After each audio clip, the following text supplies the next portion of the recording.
go ahead and get started there. Okay. It takes a minute for it. Yeah, it takes a moment.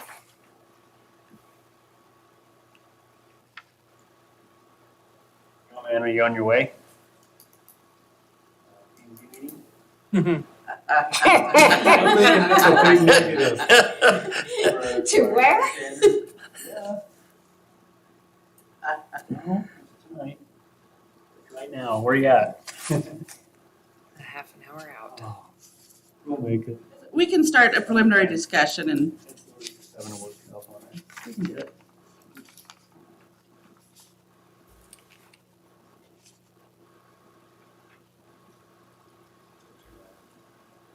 Yes, not here. Okay, I'll make sure you weren't en route. That's right.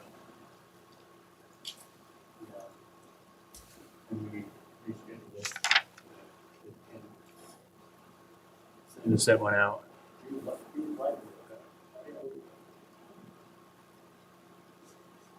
you can still meet the 18th if you want. That's right. Amen. Have a good night. 5:30. Yeah. Correct, yeah, we do. For sure. Okay, thanks, man. All right. Oh, he's sitting down at the dinner table. Eric's not gonna make it. Yeah, didn't think so. Okay, let's call this meeting of November 10th, 2021. First thing we're doing is work session and need a roll call. Okay, Commissioner Benton, Here. Caldwell, Here? Thompson, Here, you have a quorum. and let's hear from our district people. Okay, well, what this is this is a draft from the fire department to kind of give you guys a heads up where all of the fire districts are standing right now as far as for the requirements for subdivisions and developments. Because we're all send letters to CINDA and we all have different requirements. They're all based on the fire code. So what we did is we got together and we came up with what we're gonna have as a set of standards for everything that's coming down from or in the near future. So basically what we really look at is we look at the roads, we look at the water, access, things like that.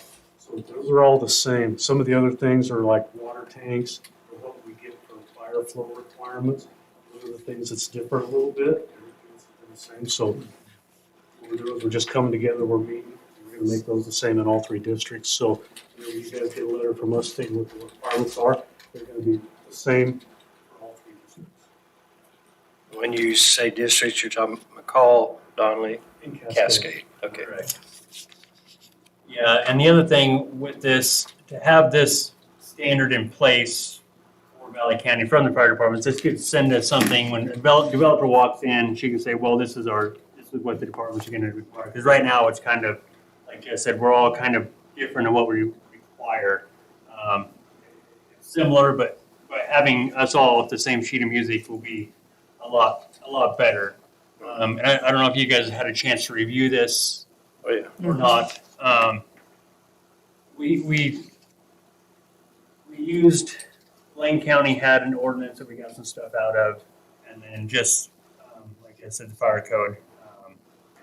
Probably the main thing that is in here is the water supply that is different. That is something that I wanted for us all to be the same on, and it's based off the number of homes in a development. And that's kind of something we haven't done before. History on the 30,000 gallons of water. That ties back to your ISO requirement. So it's 250 gallons of water for 2 hours, is where the 30,000 gallons of water comes from. So if a developer had that in a rural setting and a 30,000 gallon tank within 1,000 feet of every home, that water supply would count on your insurance rating for a water supply source. That's where that comes from. So you guys are pulling from that tank. You're not pulling from a fire hydrant, you're pulling from, physically Correct. from that tank You're drafting water from that tank.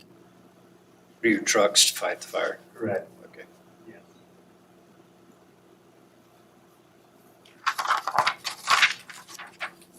So I did have some things that I thought needed to be fine tuned. And I presented those, I know, to Steve and Garrett. And I think that they kind of concurred with me, but we didn't want to play the back and forth. Right. With, different versions. So this is the original version. You want me to go ahead and present? what Yeah, we go talked ahead. about? Yeah. In the second paragraph, it says, second line, in those portions of the county that are not in fire districts, the county building official, that actually should be Valley County Sheriff. They have jurisdiction in the areas outside Outside of a fire district. districts. And then typically what the sheriff does is get the opinion or the input of the closest fire chief. And they've always cooperated with us on those. Well, I got a question then, because like, when we lived out in Rock Flat, we signed an agreement with Call Fire Department. I don't know if we paid a fee or whatever, but they would protect, they would come out and try to put our fire out. Is that something you guys still do when you're Well, further so out? there's actually a section on West Mountain that's outside the fire districts, and that's kind of our no man's land between us. And when we were doing the district boundaries a few years ago, we went to those subdivisions and said, you guys are not in a subdivision or a fire district. So you need to figure out what you're gonna do. You can either opt in, you can do a vote, or do a subscription, one or the other. Basically, what they told us was, well, we're not paying taxes for fire right now, but you guys are still gonna come and put our houses out, so why should we do it? And they opted not to do it. That was at that time. That's been, And a while ago. and so since that's happened, a lot of those people have moved on, and there's a whole new set of people out there. There's new homes, new people. So I imagine that there's probably people that would get their subdivisions in the district. One question though, if, okay, because you say the guy said, well, you have to come out and put our fire out anyhow. Are you legally obligated? No, if it's outside our district boundaries. we're You're not legally obligated to go put their fire out. It defaults to the sheriff, and the sheriff can request the closest fire department to go if you have available resources. Sure. Okay. I feel like here's McCall, Conley.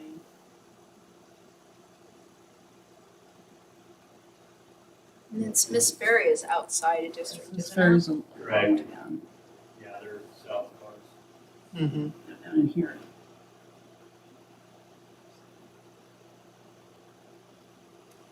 And then, so we're gonna change that to sheriff. The third paragraph, they want the roads and water storage system to be installed, inspected, and made serviceable before the time of any construction. And I want them to, I want it to say prior to occupancy, final plat. Where is that, Cinda? The third paragraph, You want it rather than before time of construction? yes, I want To it be, prior to occupancy / final plat. Mm-hmm. That works.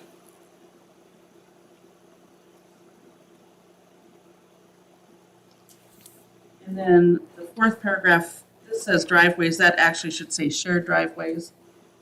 Because we don't require all driveways to be built to fire code, but we do require shared driveways to be built to fire code. Yeah, but it does reference the IDAPA code, which state Idaho has adopted, and it references a 12-foot wide for driveways. And the shared driveways is you're correct, is when we usually get a letter from you guys on it. But the IDAPA code states that a driveway over 150 feet in length should have a turnaround. And not all the time, we're not always notified of that. So we've never notified the fire departments for a single-family residence. And typically, because the fire code typically doesn't go on single family dwellings, one or two family dwellings, we don't have anything to do with it for the most part. Where the fire code did adopt for driveways, you have somebody that's on a 20-acre lot, your driveway's clear at the far end of it, that's something you need to very likely be notified. So you want the building department to notify you of all building permits and you Well, sign off on building permits? not I mean, on building permits, but No. but if we have, like, say, a 20-acre lot, and it depends on the lot, and, topography and how that is, and what you're trying to do with the driveway. You did something with 20-acre lots here a minute. Yeah, we no longer allow those at this point. Okay, so that, But we have a lot of 20-acre lots, parcels out there that exist. and a lot of them are flat, and you can see. The ones we have issues with is if you have a hill, or you've got a mountain, or coming around a side hill or something like that, where you can't see. You've got one track of dirt road going in and you can't see. You have a call out there, if you're coming this way, what if people are trying to escape what they're doing, you got nowhere to turn in, nowhere to back up. You have to- I'm just trying to think of how the process works when someone comes in to apply for a building permit. Right. I mean, who's gonna determine whether or not the fire department needs to be called? I don't know that the building department's going Right. to do that. Yeah, yeah, who's gonna be the one to determine how long their driveway is? So that would take a code amendment. So if that's something you want to pursue, we'll have to go, for the planning and zoning commission with a code amendment and Board of County Commissioners. Right now, it's just shared driveways. Right. We'll get with Garrett, we'll work that out. And find out, how strongly. you want to pursue Right. that. I haven't had a whole lot of issue with the other one, 2 or 3 driveways that I've had. Or you can talk to the building official and see, how it would work for her. Right. Yeah, and my standpoint, I haven't had a whole lot of issue with single family with the driveway. Most lots aren't big enough to have 100 people. But this is straight out of the IDAPA code is where that. So, we can regroup and have a conversation too. And we need to include the building official in on Yeah. that. Right. Okay. And the only other one is the first bullet point on the second page. Where it says subdivisions of 30 or more homes shall have a fire hydrant system installed. You can't install a fire hydrant system unless you have central water. A certain amount of pressure to push a fire hydrant. Well, so that's something like, some of the subdivisions we have right now, where they've come in and they've developed their own well. It's not a municipal system, but they've developed their own water system. So they can have, and that's Hawks Bay, Grand Shores, some of those other smaller subdivisions. I'm not saying all of them, but that's kind of where we were thinking about going, or where we're working towards going is if we can have a set standard for whatever size we have, then we can figure out what the water supply And just put a comment and say fire, International Fire Code, comment if they have a public water.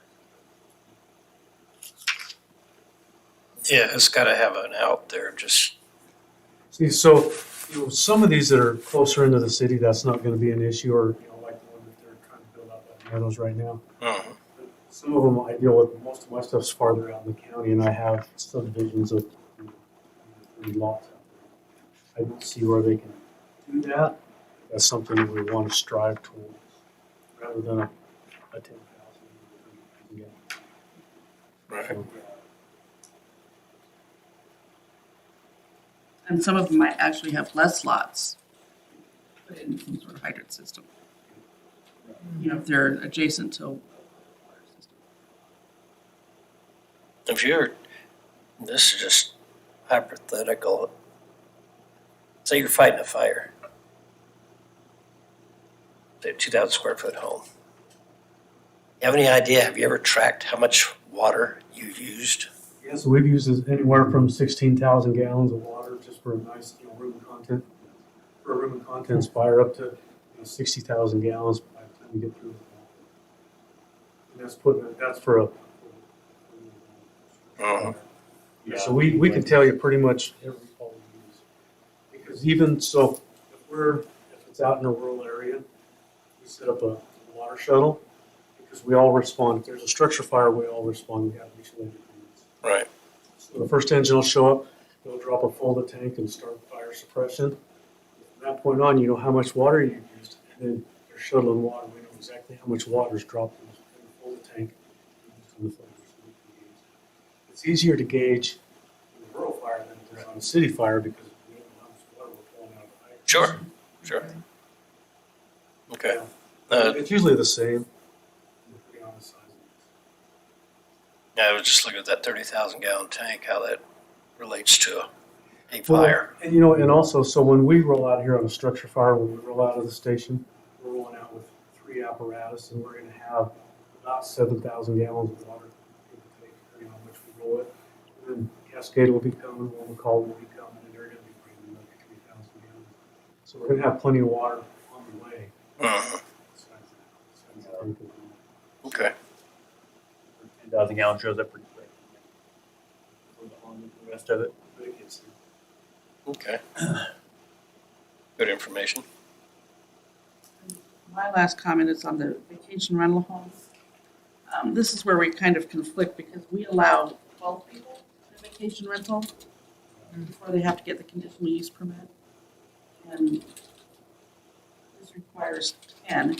I don't know if we should change ours to 10, or if just leave that gray area between the 10 and the 12. We wouldn't want to adopt this and start handing it out when that says 10. When our ordinance says 12. And it took us a lot of conversation on that number 12. Well, It did. right. I remember that. So, I mean, how much latitude do you have changing that to 12 versus the 10? Well, in my mind, you guys already have an ordinance that adopted it at 12. And we're going to bring this together. And we'll have to reference where that came with.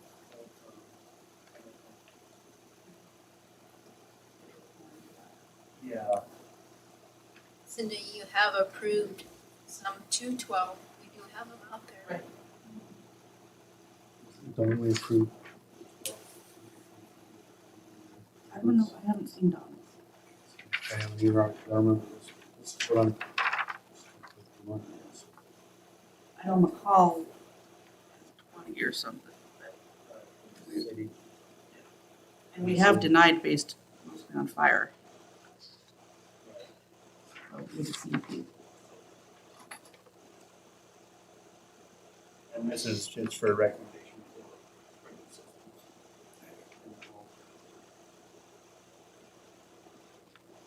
Do any of yours, Call did it for a while, I don't know if they still are. They had a square footage of a structure. Once you hit that square footage, you had to put fire protection in the building. We don't do that. And we don't end on. Okay. I know Garrett had talked about some of the mansions that they built in like Whitetail or something. Some of them had some. Mhm. I don't know what their threshold is. Yeah, they seem to have backed off that. Some of the big houses I've been on, they haven't been doing it. It used to be anything over 6,000 square feet, they were Right. sprinkling. The price really came down on residential sprinklers. If you build another big house, like $3 a square foot, it's not that bad anymore. But you guys don't have anything in here that you're pushing on any of that, or? No, we talked about it, but it's pretty tough. The Idaho Fire Chiefs Association has talked about that, try to get behind that. And then you take a poll of how many fire chiefs in Idaho have sprinklers in their home. It's pretty hard to get behind it.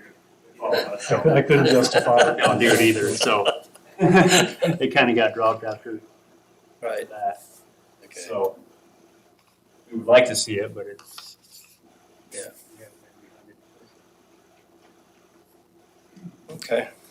Yeah, this is just, a simple handout that we'd like to be able to give, anybody that walks through the door, regardless of where they're at. I see that if you're agreeable to the changes that we recommended, that we would take it to the county commissioners for their Actually, also. Garrett and Steve and I can get together, tweak a couple of things we need to look at. Yeah. Then we can just put it in our handouts and, I mean, Answer a bunch of questions. It does, and it saves a lot of grief, so. and if, I think the next conversation with the fire department, have something on fire-wise landscaping and or building materials. Yep. That out.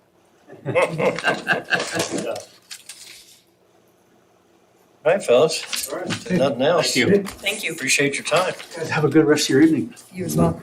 Thank you. Oh, Garrett, thank you. Yeah. Hope you, Oh, yeah. hope you enjoy that meatloaf.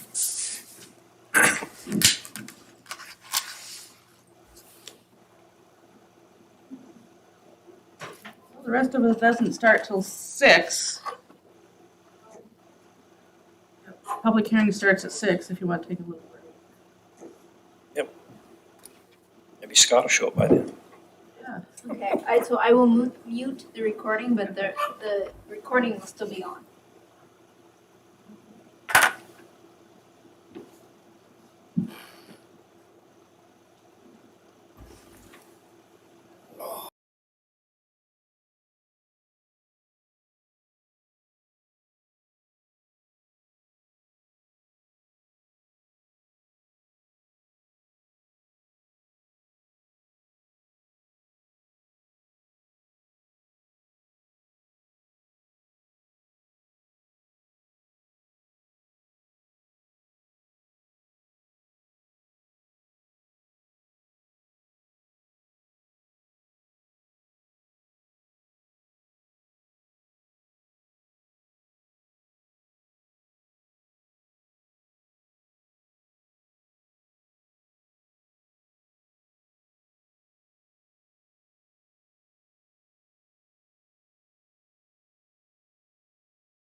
Hey, you are being recorded, audio's on.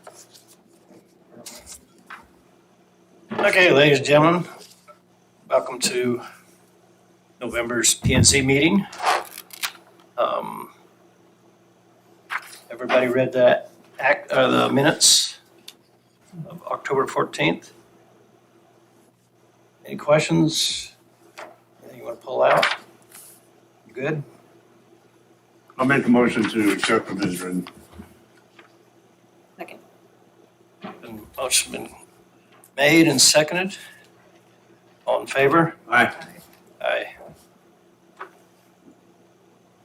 Okay, moving on to the next piece of business, CUP 21-10 Pearson Landing, final plat.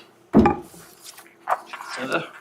Okay, the final plat, staff report for CUP 2110 Pearson Landing.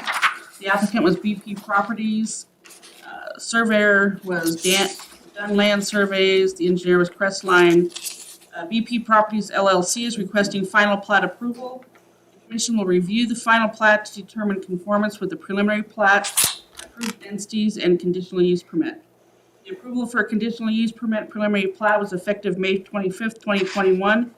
The preliminary plat approval was for 10-lot single-family residential subdivision on approximately 11.8 acres, and 1-acre lots were approved. The submitted final plat consists of 8 single-family residential lots ranging in size from 1.148 to 1.339 acres. Individual wells and septic systems are proposed. The plat includes an easement along Clarifield's ditch and a 10-foot wide maintenance and repair easement for a buried irrigation line to a neighboring property. This property has no water rights and notes have been added to the plat stating such. A 20,000-gallon water storage tank for fire department use is located near the entrance to the development. The property is not within a designated floodplain nor are there any designated wetlands, and access will be from a new private road onto Pearson Lane. And we received information today that that new road name will be Mulberry Street. And that's an available name. The final plat was submitted on October 5th, 2021. Legal notice was posted in the Star News on October 14th and October 28th. The proposed final plat was posted to the Valley County website under public hearings, and this is not a public hearing. Agency comments received. Lori Frederick, Valley County Cadastral Specialist, recommends adding a reference to the face of the plat. Parametrics Valley County Engineer has reviewed the roadway, grading, stormwater improvement plans, and stormwater drainage report, and approval was recommended. The Cal Fire and EMS stated that the applicant has met the fire district's conditions and should be granted final approval. The irrigation district said that all concerns have been addressed except for the addition of the wording from the Idaho Code 42-1102, and Jeff McFadden, the Valley County Road Department Director, had no concerns. Staff questions, comments, or recommendations. Plat Map 14 meets the Lake Irrigation District's request. The road name should be Court, not Circle. The road name Bitters or Bitten, and they came back and said it's actually Mulberry. How will the fire water tank be filled and maintained? And that was not included in the CC&Rs. The location of the water tank should be shown on the final plat and reference a document that provides for continued maintenance. Draft CC&Rs number 7 states the building setbacks shall meet the current Valley County setbacks. However, it then states the subdivision setbacks are 25 feet for the front, 20 for the rear, and 25 for the side, which are more restrictive. And Valley County will only enforce ours. Draft CC&R number 13 refers to a shared driveway easement on the plat, none exist. Note 8 should state there shall be no lot splits except through Valley County Planning and Zoning in accordance with the CC&Rs. 8, will short-term rentals be allowed? If not, it should be part of the CC&Rs at this time. 9, Valley County does not recommend minimum square footages on houses. Valley County will not enforce. 10, you state there can be no fowls. A lot of people like chickens. 11, look at wording in number 19, change play to plat. And 12, suggest, note 15 state all utilities, including electricity and conduit for fiber optics, have been installed at time of recordation of this plat. And then 13, the following are the conditions of approval and comments.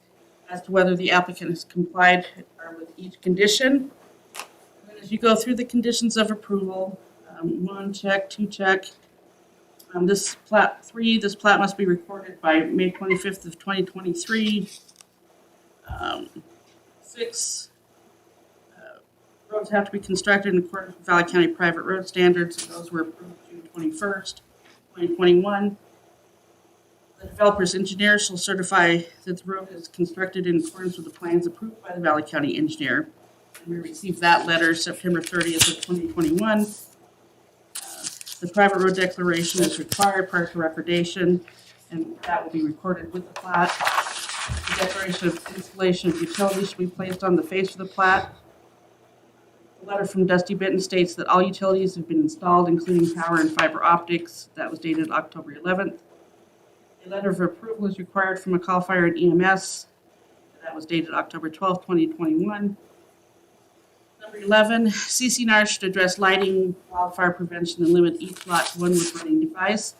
Plat note number 6 states only one wood-burning device per lot. CCNRs do not address lighting, fire mitigation, and wood-burning devices. 12, all lighting must comply with the Valley County Lighting Ordinance. And 13, a letter from the Lake Irrigation is required, stating they have no concerns with this proposal. That letter was dated October 5th of 2021. Since the staff report was completed, we received the correspondence today stating Mulberry Street. And it also had attached the new declaration of protective covenants, conditions, and restrictions. And I'll let the applicant address what changes they made and how it complies with the requirements of the staff report. If he's prepared to do so. Dusty Benton, BP Properties. In the CCNRs, the main thing that we needed to change or add to was just the water tank storage.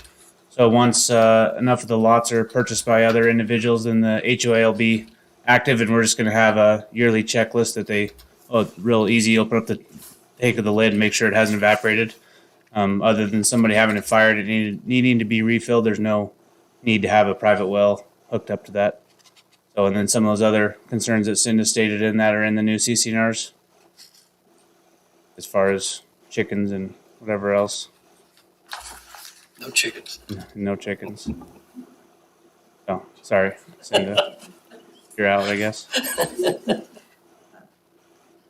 But the fire was the main one that we needed to address, so that's in there now so that it can get taken care of. Any other questions?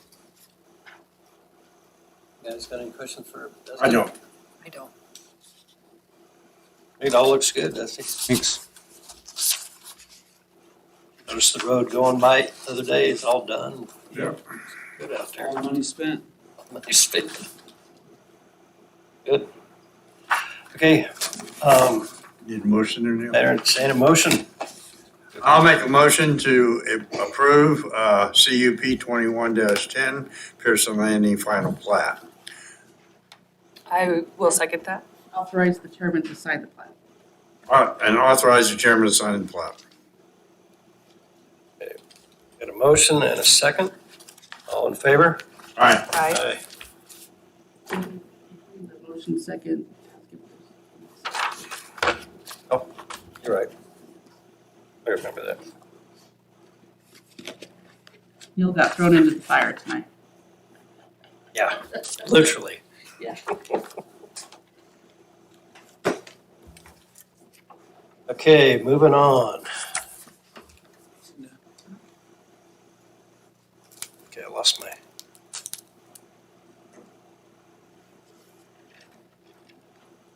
Okay, VAC 21-07 vacation of a portion of Longhorn Way and Durham Lane. Cinda? Ex parte. Oh, any ex parte conflict of interest? No. None. I gotta remember that too. So much to remember. Okay. For your reference, this is the location of the area that they want to vacate right here. And the main highlight is that they'll maintain a 70-foot right-of-way going around this corner. But this right now is, It's way out there. yeah, it's way up there.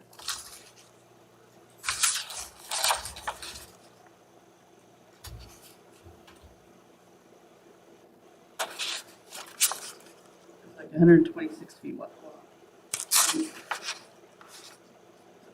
Just for your information. So, staff report for vacation 2107, vacation of a portion of Longhorn Way and Durham Lane. The applicants are Daniel Burp and James Hovren. Property is located at the intersection of Longhorn Way and Durham Lane, in the M&E Wagon Wheel subdivision number 3. Daniel Burp and James Hovren are requesting a vacation of a portion of a public road right-of-way, specifically part of a large curved intersection. This part of the road right-of-way is not maintained as a road by Valley County. The applicants believe that the amount of traffic on this road will never justify such a large turning area. The plat does not include any utility easements in this section of the road right-of-way. If the public road right-of-way is vacated, the land would become the property of the adjoining lot owners. That would be Lot 27, Block 2, Lot 28, Tax Number 17, and Lot 29, Block 2.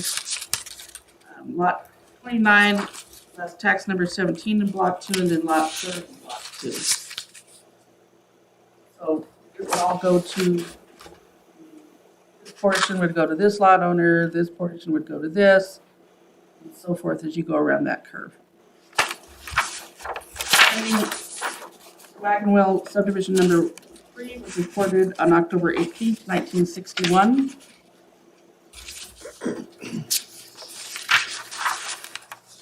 The application was received on September 17th, 2021. Legal notice was posted in the Star News on October 14th and October 28th. Potentially affected agencies were notified on October 8th.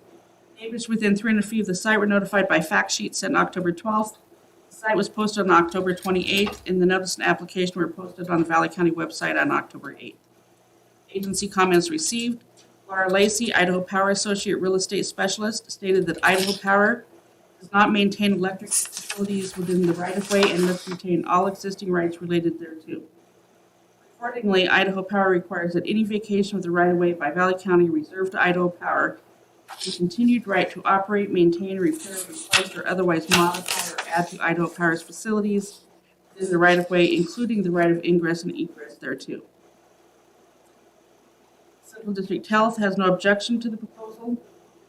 Jeff McFadden, Valley County Road Department Director, has no issues with vacating the wide corner.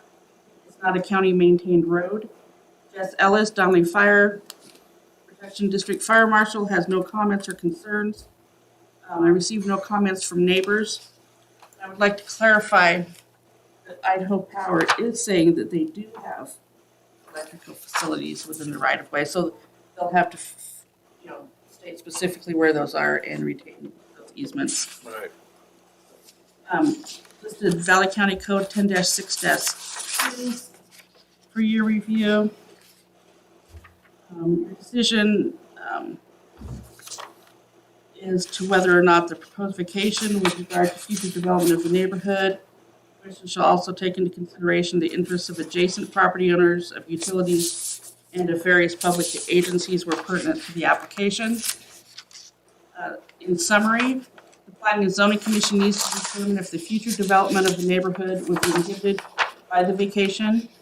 The Planning and Zoning Commission decision would be a recommendation to the Board of County Commissioners, who will then hold another public hearing. These will need to be prepared by the applicants to convey the property along the road right-of-way to the adjacent property owners.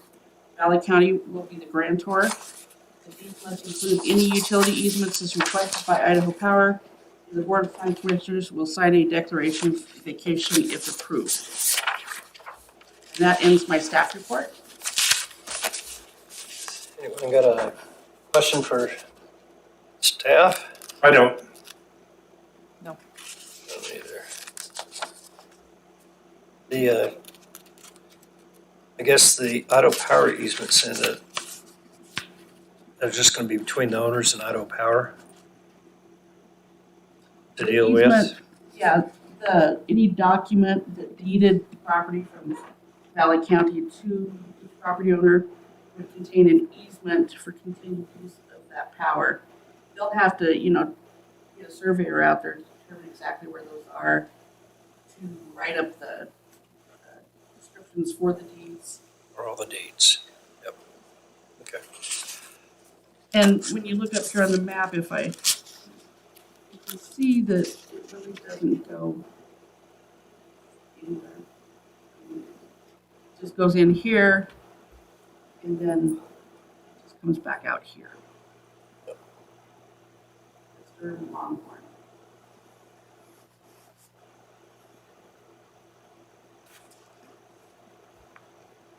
Are there anyone here representing Yeah, applicant. applicants? The applicant here?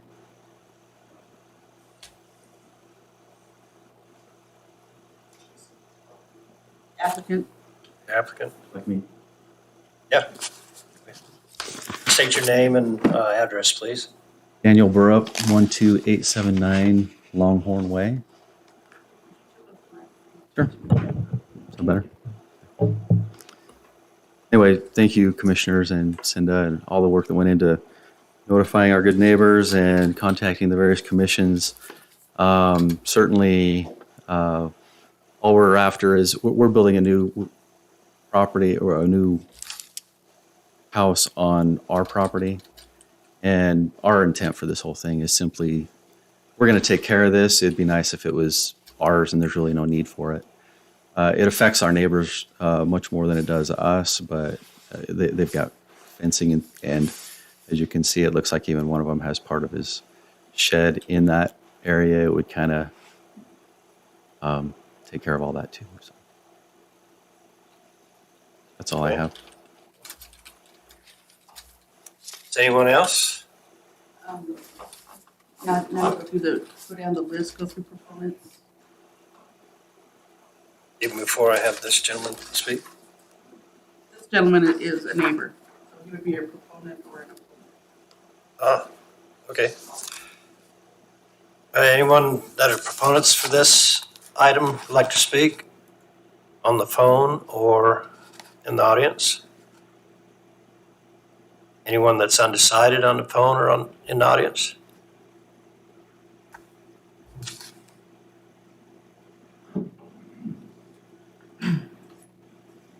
My main reason, thanks for, Give me your name and Oh, sorry. address.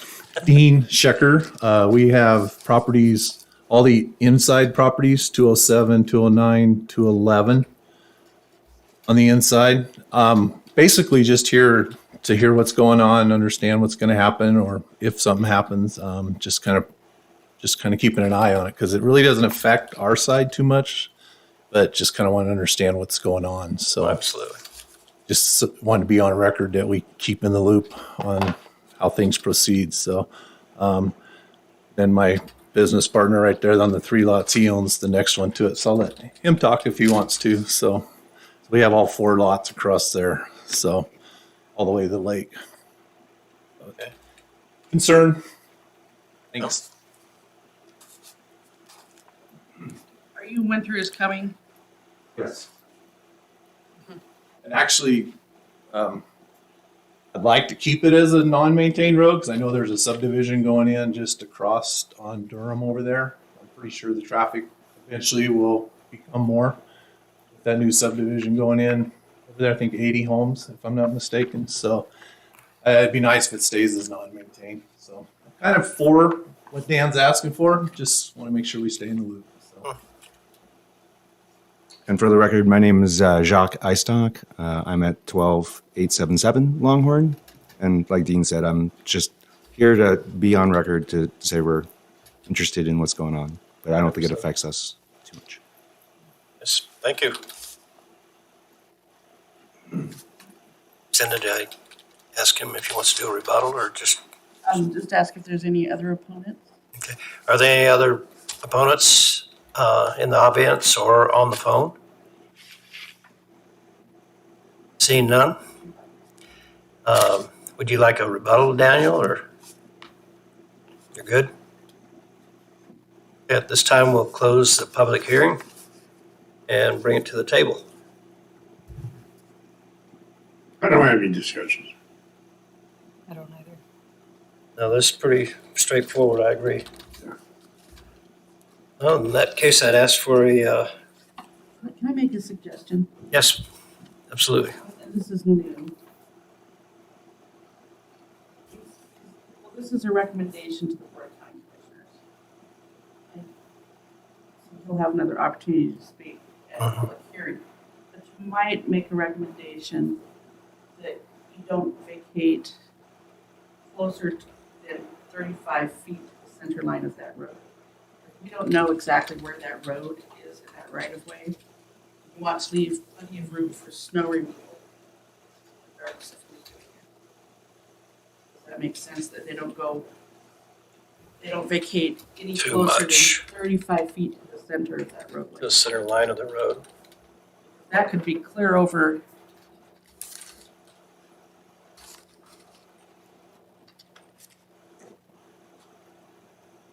And then to clarify, if we do make a motion to approve this, it has to be conditional on the Idaho Power easement as well?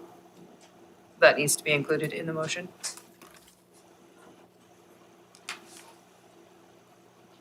Go ahead. Oh, boy.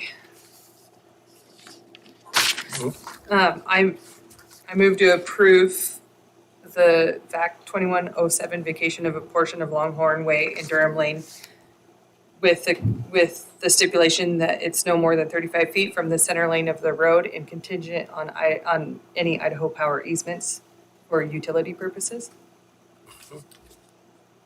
No, Second? Second. Any more discussion? Nope. No. Good. All in favor? Aye. Aye. Motion carries. Thank you, gentlemen.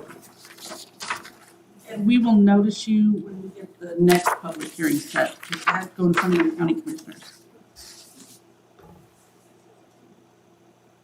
Just looking at the picture, there's not 35 feet.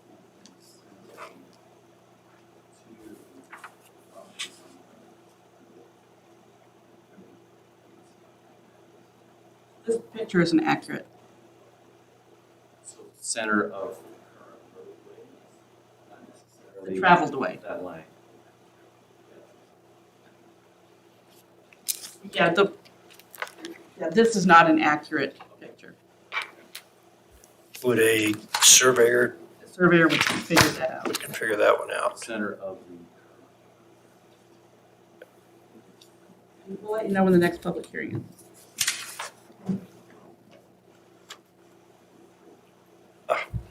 Let's tell them about the 10-day appeal period. Nope, because this goes directly to. This is the not an board. action item. Yeah. Got it.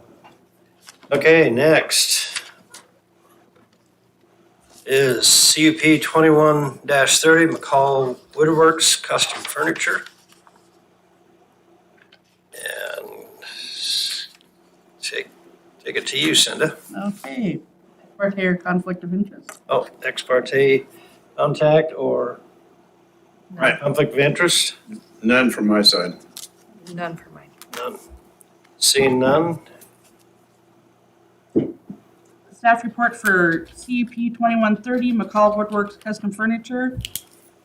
The applicant is McCall Woodworks Custom Furniture, represented by Belinda Prevancher. The owners are Richard Helberg and Joyce Rambo. The property is addressed at 13239 Highway 55. It's 1.6 acres.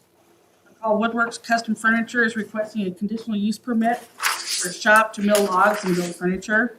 It will be an office space. There are two buildings adjacent to each other. The south building with the missing roof will be partially demolished. The north building will be reinforced.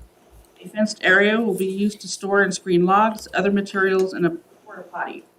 The building sets 100 feet from the property line along Highway 55. There are trees between the building and the highway. Additional landscaping is not planned. Parking would occur at the north end of the building. The building is located on asphalt. It was previously used as a storage facility. All exterior lighting will be dark sky compliant, and the public will not have access to the shop. The site is 1.6 acres, addressed at 13239 Highway 55. The site would be accessed from an existing shared driveway from State Highway 55. And the shared driveway easement is shown on the attached assessor's plat, and it actually accesses 3 different parcels.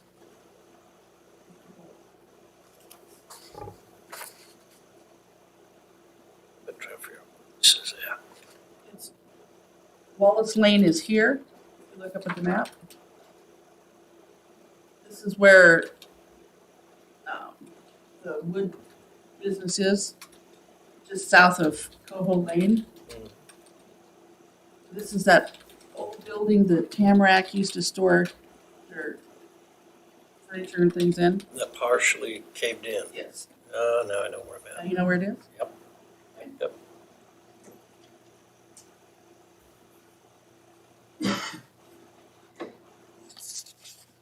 Findings, the application was submitted on September 16th. Legal notice was posted in the Star News on October 14th and October 28th. Potentially affected agencies were notified on October 8th. The application was sent to the city of Donley as the site is less than 1 mile from the Donley impact area. Neighbors within 300 feet of the parcel were notified by fact sheet sent October 12th. The site was posted on October 28th. And the notice and application were posted on the Valley County website on October 8th, 2021. Agency comments received. Central District Health has no objections. Jeff McFadden, Valley County Road Department Director, has no concerns. Idaho Department of Environmental Quality provided general comments on air quality, wastewater, drinking water, surface water, hazardous waste, and groundwater contamination. Neighbor comments received, none. Physical characteristics of the site, it's relatively flat. Surrounding land use and zoning includes to the north, CUP 20-36, Highway 55 storage. And just north of that is CUP 93-1, McPaw's Vet Clinic and KC subdivision. The south is CUP 07-21, Hellberg Log Yard. To the east is single-family residential and agricultural grazing. And then west is CUP 20-36, Highway 55 storage and single-family residential. Valley County Code categorizes this under 6 industrial uses, B, heavy industry, 5, lumber mill. For lack of a better category, because they are milling some logs here. For the signature, I listed different portions of the code here for your review. Staff's compatibility rating was a positive 20. The Planning and Zoning Commission should do their own compatibility rating prior to the meeting, and forms were attached for your use. Staff questions and comments. Should additional landscaping be required? There are minimal trees on the north and east side of the property. 2, the existing building does not meet required setbacks, so a variance should be part of this approval. 3, there are logs stored between the structure and Highway 55. There should be no storage in the setback area. 4, an access permit from Idaho Transportation Department is required. And 5, the sign that has been placed on the structure does not comply with the Valley County sign standards. A sign permit is required. Proposed conditions of approval are as follows. 1, the application, the staff report, and the provisions of the Land Use and Development Ordinance are all made a part of this permit as if written in full herein. 2, any change in the nature or scope of land use activities shall require an additional conditional use permit. 3, the use shall be established within 1 year of the date of approval, or this permit shall be null and void. 4, the issuance of this permit and these conditions will not relieve the applicant from complying with applicable county, state, or federal laws or regulations, or we construe this permission to operate in violation of any statute or regulation. Violation of these laws, regulations, or rules may be grounds for revocation of the conditional use permit or grounds for suspension of the conditional use permit. 5, lighting must comply with the Valley County lighting ordinance. All exterior lights shall be fully shielded so that there's no upward or horizontal projection of lights. The lights can only be a maximum of 20 feet high. 6, the applicant should provide and maintain orderly and proper disposal of waste, including byproducts of the operation, other solid waste, and sanitary waste. 7, must comply with the Central District Health requirements. 8, must comply with the requirements of the Donley Fire District. 9, new structures, including fencing greater than 6 feet tall, must have building permits and be approved as part of the conditional use permit. 10, the site must be kept in order. 11, shall obtain a sign permit prior to installation of a sign advertising the business. 12, hours of operation are limited to 7 a.m. to 7 p.m. Monday through Saturday. 13, shall have a variance approved for the relaxation of the setbacks by the Board of County Commissioners. Will not require a public hearing if the Planning and Zoning Commission unanimously recommends approval of that variance. So also as part of your packet were pictures that were taken of the site. Each of you received those pictures prior to the meeting. I did receive additional correspondence, and this will be Exhibit 1, and it's from the Donley Rural Fire Protection District. They listed the things that they'll require, including, the access road being unobstructed with 20 feet, portable fire extinguishers placed periodically, log storage area shall comply with, their codes. And they'll have to comply with the requirements of the Donley Fire before.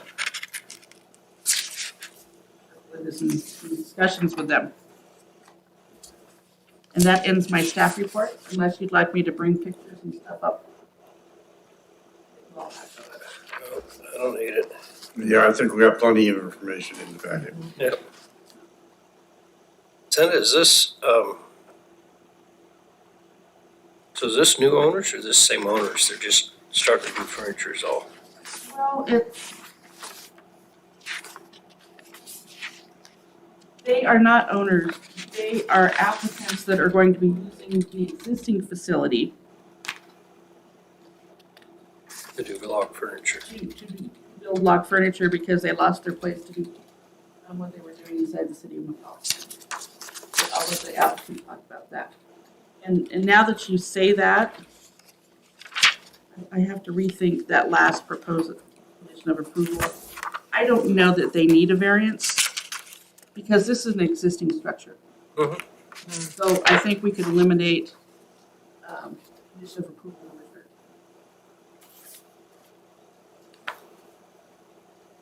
Okay. Because this was done legally a long time ago.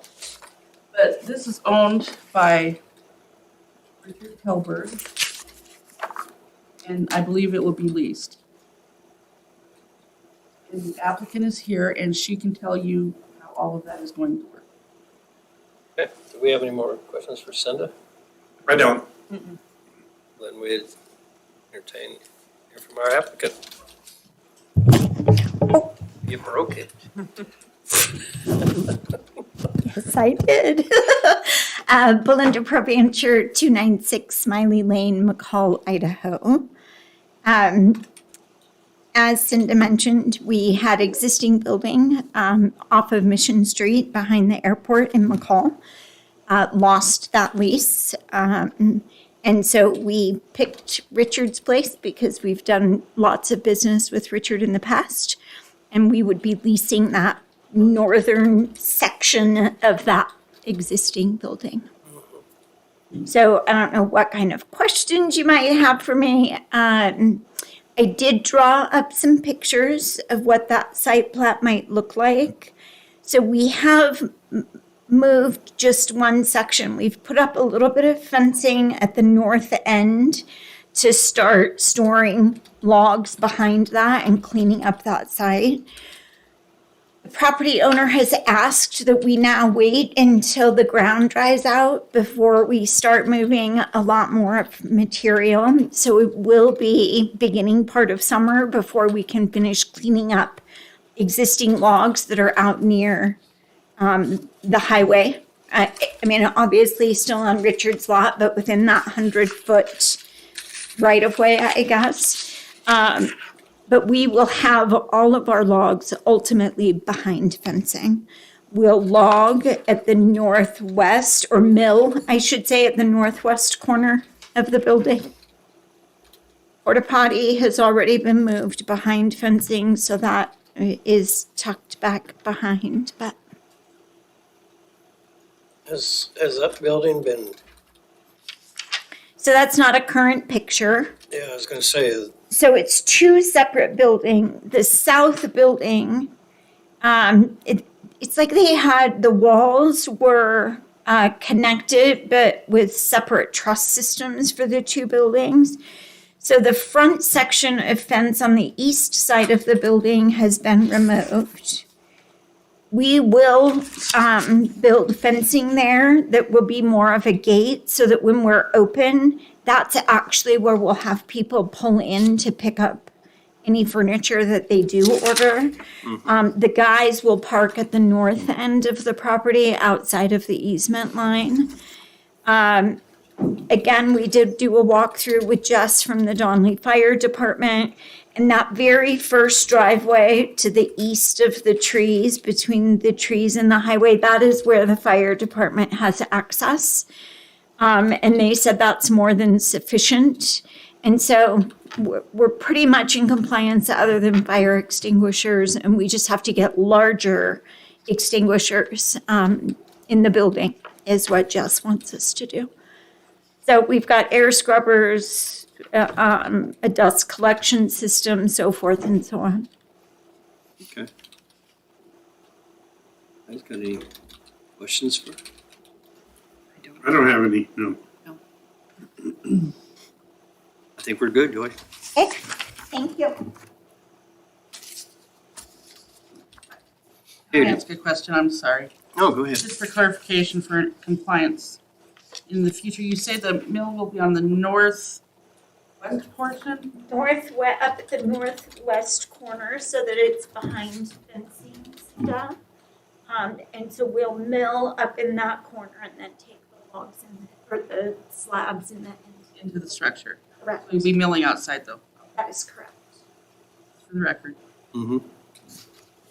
And that's sawdust. So the sawdust from the milling, we either will dispose of into the landfill through Lakeshore, or there is a burn pile that Richard keeps going at the northern end of that grass area that he's told us we could burn it. We'd prefer to just send it to the dump. It's great. It's, Right. good for mulching or whatever the case may be.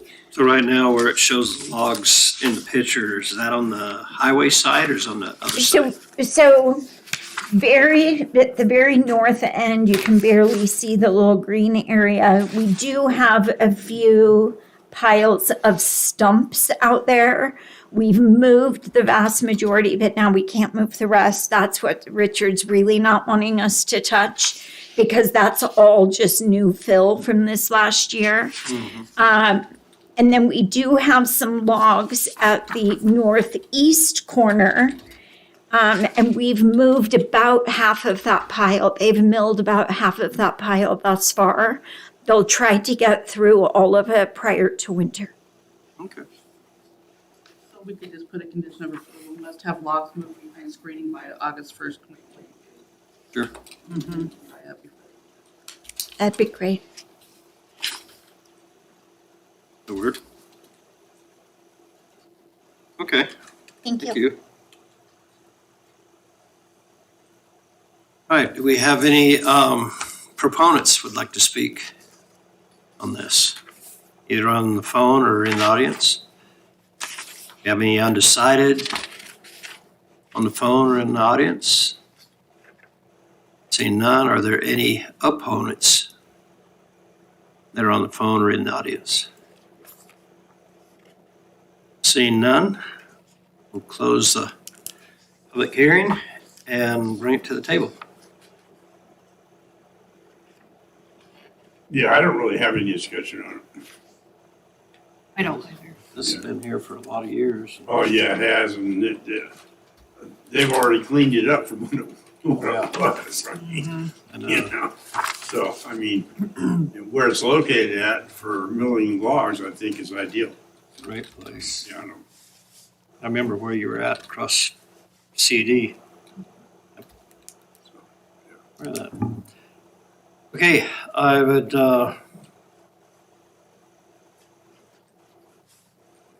ask for. I'll make a from the motion. floor. I'll make a motion to approve CUP 21-30, McCall Woodworks Custom Furniture, provided that they meet the conditions of the staff report. A second? Are you including your new? Yes, I'll second that. And then the discussion. The August 31st, did you get that in there, Brian? Yeah, well, I didn't say it, but I basically said the staff report. We'll replace that with, and take out the variance requirement. Okay. Any more discussion? I don't have any. So the August 2022 will be part of the It'll be the new condition, the new conditions. Okay. No more discussion. Mm-hmm. Okay. All in favor? All right, Aye. Aye. Motion pass. And there'll be a 10-day appeal period. Once this leaves us. Thank you. Ms. Herrick, thank you. It's a 10-day appeal period. Anyone that's not pleased or happy with the approval or wants conditions changed will have to appeal within 10 days in accordance with Valley County Code 9-58-12. 958-12. 5H-12. You got it written down right here for me. Written down. I'm getting new at this. She threw this on You're me. doing an awesome job. We didn't know he had to be chairman until like 3 o'clock today. It's awesome. All right, next on the agenda here. 21, 30. This is the same. It's the same piece. Okay. Next is CUP 2131 Hamblin Sawmill. And let's hear what you have to say there. Oh, ex parte, I gotta do this. Ex parte contact or conflict of interest? none. None for me. Hey, Cindy. Staff report for CUP 21-31 Hamblin Sawmill. The applicant owners Melinda Voicu and James Hamblin. The property is located at 14100 Norwood Road in the southeast northwest of Section 28, Township 18 North, Range 3 East of Boise Meridian, Valley County, Idaho. And it's a 32-acre parcel. Melinda Voicu and James Hamlin are requesting a conditional use permit for a portable sawmill within a 3,000 square foot pole barn. Maximum building height will be 25 feet. The sawmill is 24 inches long, portable, and powered by an electric motor. An updated site plan was received on October 18th. This plan shows the entire parcel, the proposed sawmill location, and the other approved buildings on the parcel. A variance is requested from the required minimum 75-foot frontage on a public road to allow the building to be 75 feet from the western property line and approximately 1,450 feet from Norwood Road. And that's Valley County Code 9-5F-2A2. Additional trees and bushes would be planted for screening beginning in 2022. The applicant will use their water right to water from the slow ditch. Log trucks and 2-ton trucks would access the sawmill. Occasionally, customers will visit the sawmill. However, products will typically be delivered to customers. CUP 21-02, approved March 23rd, allows 3 residential homes on this parcel and a shop to support a home-based masonry business. An existing shared driveway easement would be used to access the site from Norwood Road. CUP 21-02 required that the existing driveway be improved to meet McCall Fire Department specifications. Support fire apparatus can be no less than 12 feet wide. The existing driveway will be widened to 16 feet. A turnaround will be placed at the sawmill location to meet fire code. The parcel is 32 acres. The approved residences are addressed at 14100, 14102, and 14104 Norwood Road. The sawmill building will be given a separate address.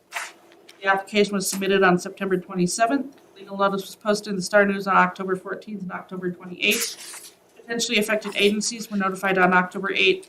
The application was sent to the City of McCall and to the McCall Airport Manager.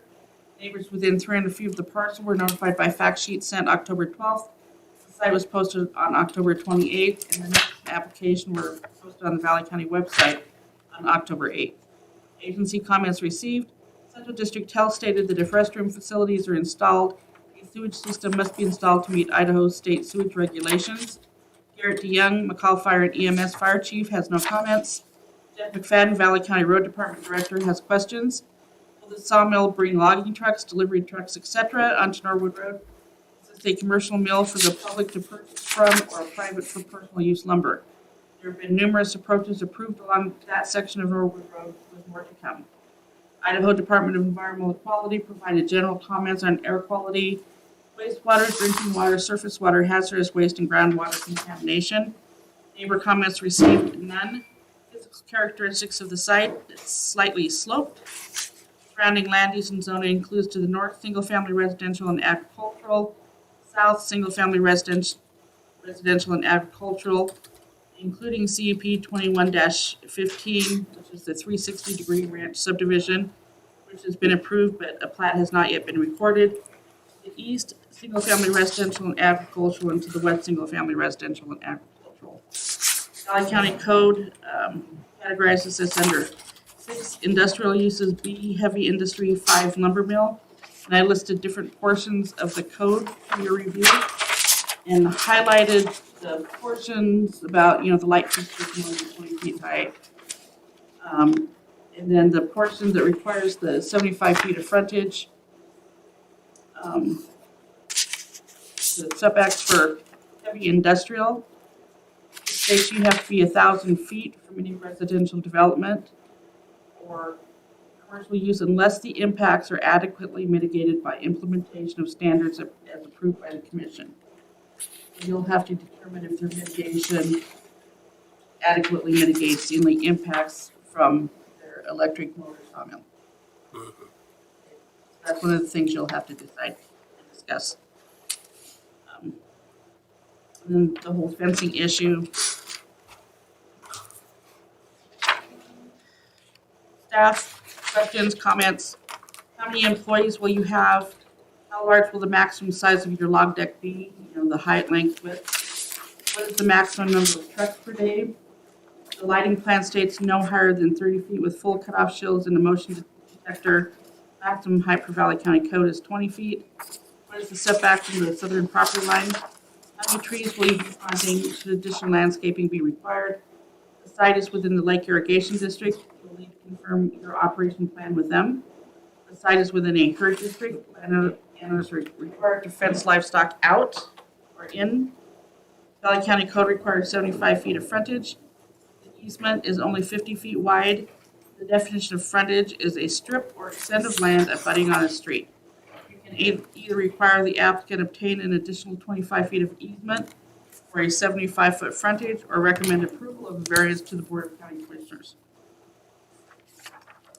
Proposed conditions of approval are as follows. 1, the application, the staff report, and the provisions of the Land Use and Development Ordinance are all made part of this permit, which is written in full herein. 2, any change in nature or scope of land use activity shall require an additional conditional use permit. 3, the use shall be established according to the phasing plan, or this permit shall be null and void. 4, the issuance of this permit, these conditions will not relieve the applicant from complying with applicable county, state, or federal laws or regulations, or be construed as permission to operate in violation of any statute or regulation. Violation of these laws, regulations, or rules may be grounds for revocation of the conditional use permit or grounds for suspension of the conditional use permit. 5, lighting must comply with the Valley County Lighting Ordinance. All exterior lights shall be fully shielded so that there is no upward or horizontal projection of lights. The lights can only be a maximum of 20 feet in height. 6, the applicant shall provide and maintain orderly and proper disposal of waste, including byproducts of the operation, other solid waste, and sanitary waste. 7, must comply with Central District Health requirements. 8, must comply with the requirements from McCall Fire District. 9, new structures including fencing greater than 6 feet tall must have building permits and be approved as part of the conditional use permit. 10, the site must be kept neat and orderly. 11, it shall obtain a sign permit prior to installation of a sign advertising the business. 12, hours of operation are limited to 8 a.m. to 5 p.m. Monday through Saturday. And 13, shall have the variance approved for the setbacks and frontage by the Board of County Commissioners. A public hearing will not be required if the P&Z decision is unanimous. So the variance would be for the setback. unless you determine that it's adequately mitigated. And then the frontage, if they get the additional 25 feet, they have 70 feet, then they wouldn't need a variance.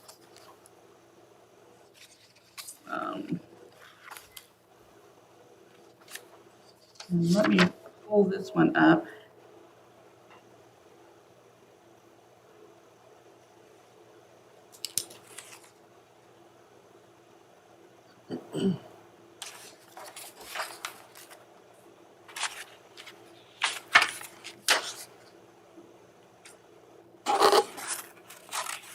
I think it's not property.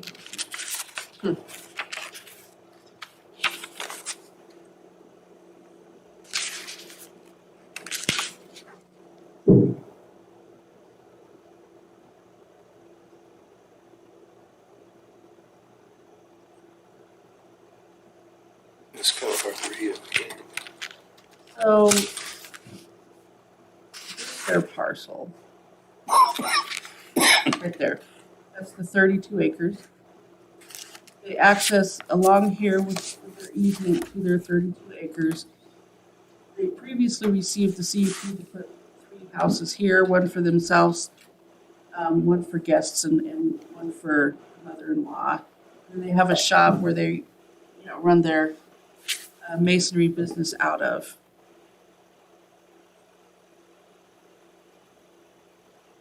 And that was all on a prior CUP. And that was all a prior CUP. Now they want to place a sawmill in this area. And I'll let them describe that use, what impacts they foresee, number of logging trucks, that type of thing. And for the record, I want to highlight that we did send notice to the city of McCall, airport manager, and the city of McCall, and we sent it to ITD for the airports, Idaho Division of Aeronautics. Those 3 people we did send notice to, and we heard nothing back from. Never heard anything from. Remember last time we had something out of this area, not this specific one. We they tabled that hearing and got additional information to make sure we noticed that we gave those people a chance. Sure. This time we certainly did notice everybody. Okay. For the record. You guys have any other questions for Cinda? I don't. Not at this time. Well, then we'll hear from the applicants. Name and address, please. Hi, my name's Melinda Voiku, and I live at 14102 Norwood Road. I'm James Hamlin. We live at the same place. Same place. And Sorry, I'm gonna. the address CUP is 14100 Norwood, which is right next to where we live. Okay. So we'd like to answer the staff questions first.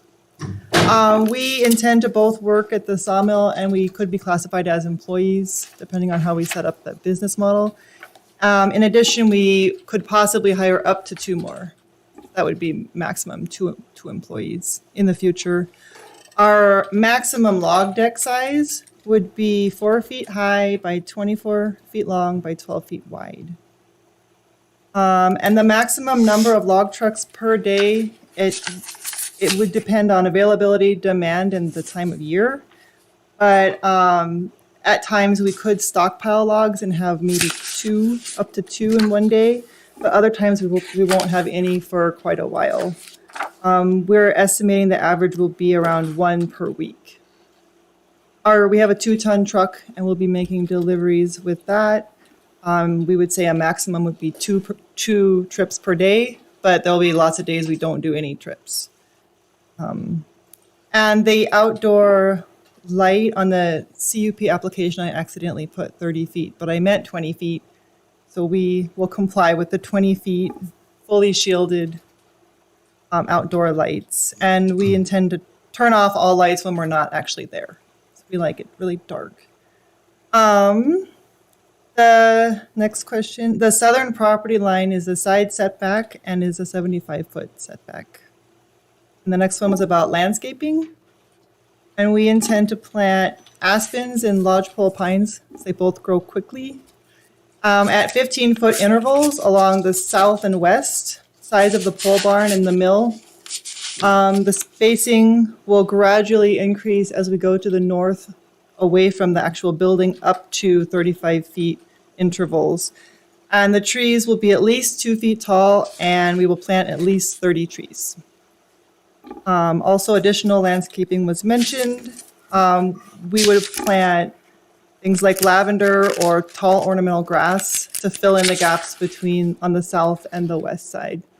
And we'll be planting more than just that, but we want to plant the thickest amount along the sides of the building, to the south and the west, for a screen to the neighbors. And we'll be watering just from our watering truck until we can get an irrigation system set up. We emailed the Lake Irrigation District on September 24th and told them all of our plans, and we've not yet received a response. And then as far as the frontage goes, as you said, if the board approves, we would like to apply for the frontage variance with the Board of County Commissioners to change the 75-foot frontage to 50, but of course, only if you guys approve first. And we agree to all the conditions of approval that were written and that Cinda read out. We'd like to comment on two of the comments. The CDH, if we install a restroom later, we just like to say that we will follow their regulations. And currently, we will rent a porta potty.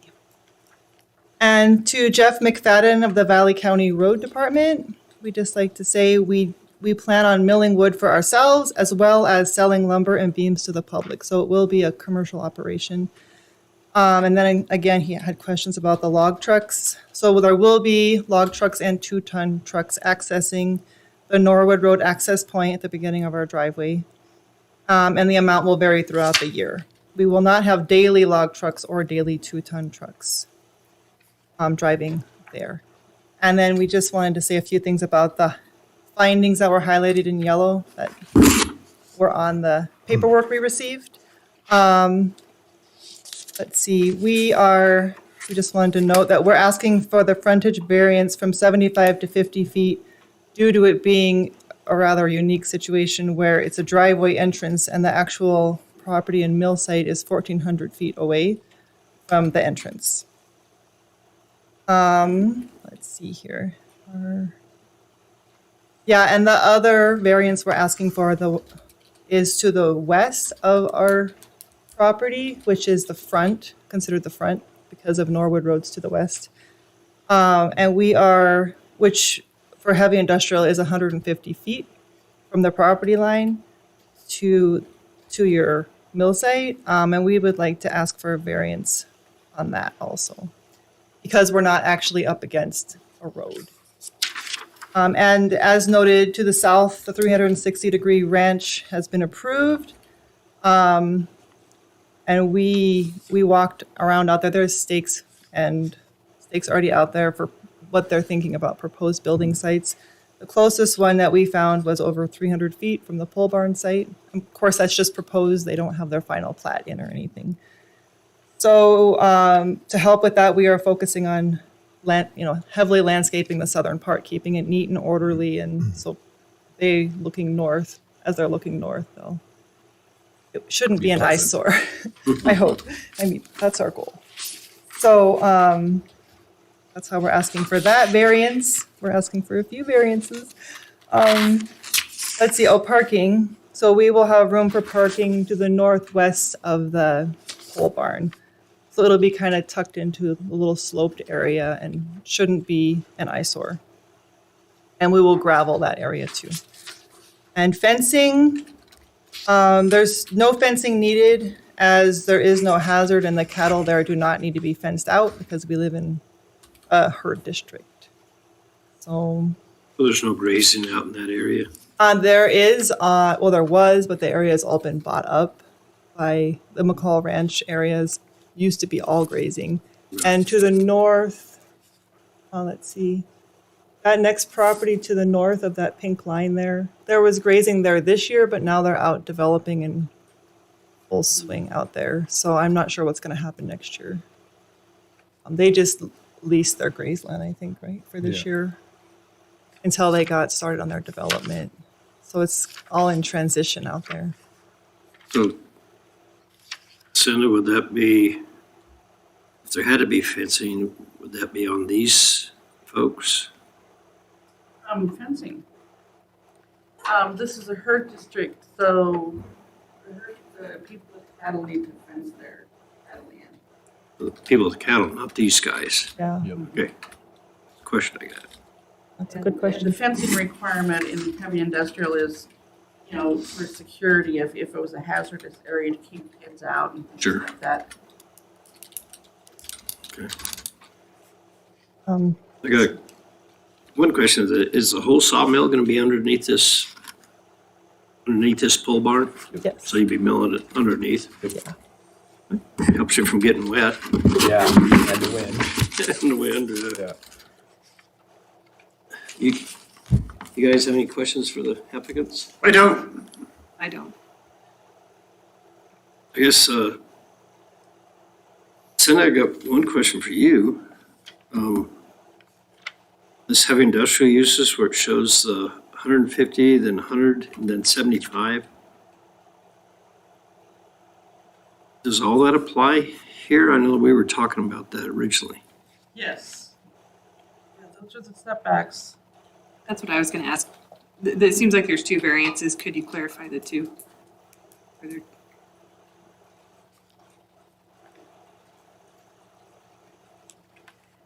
The first variance you were talking about to Norwood Road, is I that think there's correct? 3 variances, yeah. Or are there three? The frontage and then 2 setback variances. The frontage is supposed to be 75 feet for industrial use, and they only have a 50-foot easement. Mhm. Through someone else's property. So all of these would have to be detailed out in our motion. The variance, So the frontage is, frontage, 75 to 50. and where's that on the map exactly, just so we know for sure? That would be. Their driveway comes along like this and follows the ditch out. Okay. Oh, there's Right here. Mm-hmm. They only have 50 feet here instead of 75. And what is, The second variance,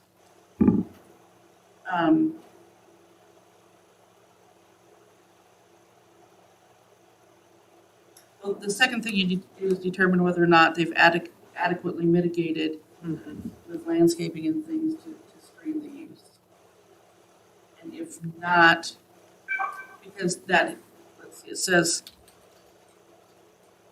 150 feet from the front and side street property line, and then they're not the 150 feet right here from this property line to here. How far are you there? It was 75. 75. Have to So that go look at my variance paper. is 150 Supposed to feet. be, yeah. So the front property line is 150 to 75 feet. so is that a road right there? Next pink one? That's a field. No, which where, is- no, just to the right there before you're doing that 75 That's feet. a ditch. That's the clarifold stitch. But the one going north is a smaller Yeah, going ditch. straight up, right It's there. our slow ditch. Yeah. That's what? It's a slow ditch. Oh, that's a That's slope. why we're kind of asking for variance, because that slow ditch feeds into other people and we all share it. Mhm. And so if we did the 150, it pushes us into the ditch. We don't have enough room. And we don't want Well, to we disturb couldn't do it. the ditches because we Oh, like them. Obvious reasons, And yeah. we don't want to covert them. We like to look at them. Right. And so does other people, wildlife. And it puts us down in the mush. You know? Well, that wouldn't Okay. work. And so the 150 feet from the front, 100 feet from a rear property line, which they comply with, and 75 feet from the side property line, which would be down in this area, which they comply with that. And then it states heavy industrial uses shall be located not less than 1,000 feet from any residential development, civic or community service use or commercial use unless the impacts are adequately mitigated by implementation of standards as approved by the commission. The setbacks will be determined in relation to the impact mitigation. So the the thing going on here is they have to be 1,000 feet from a residential development. There are no residential developments in the area, but there's one approved here. But we don't even know if it will go through. Mm-hmm. I mean, we haven't final platted it, but it has been approved by the Planning and Zoning Commission. So you're determining whether or not their landscaping here is going to adequately mitigate and screen the sawmill from this proposed use here. These people were noticed.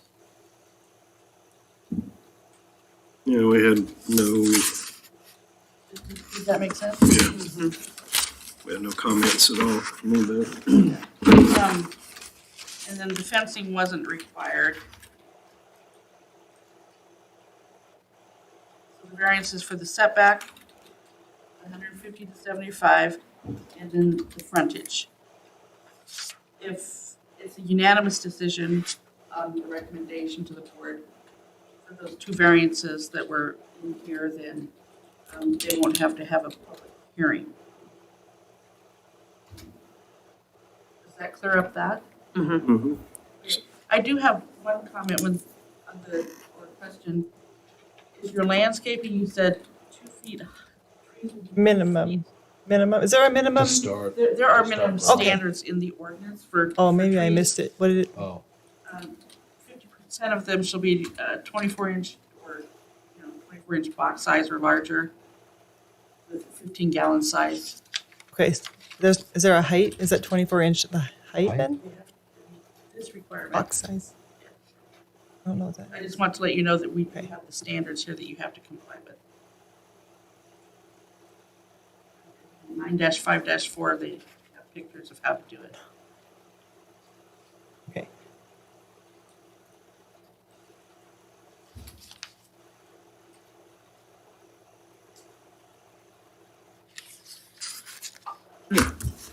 Any more questions for the applicants? I don't, No. Okay. Any more questions for us?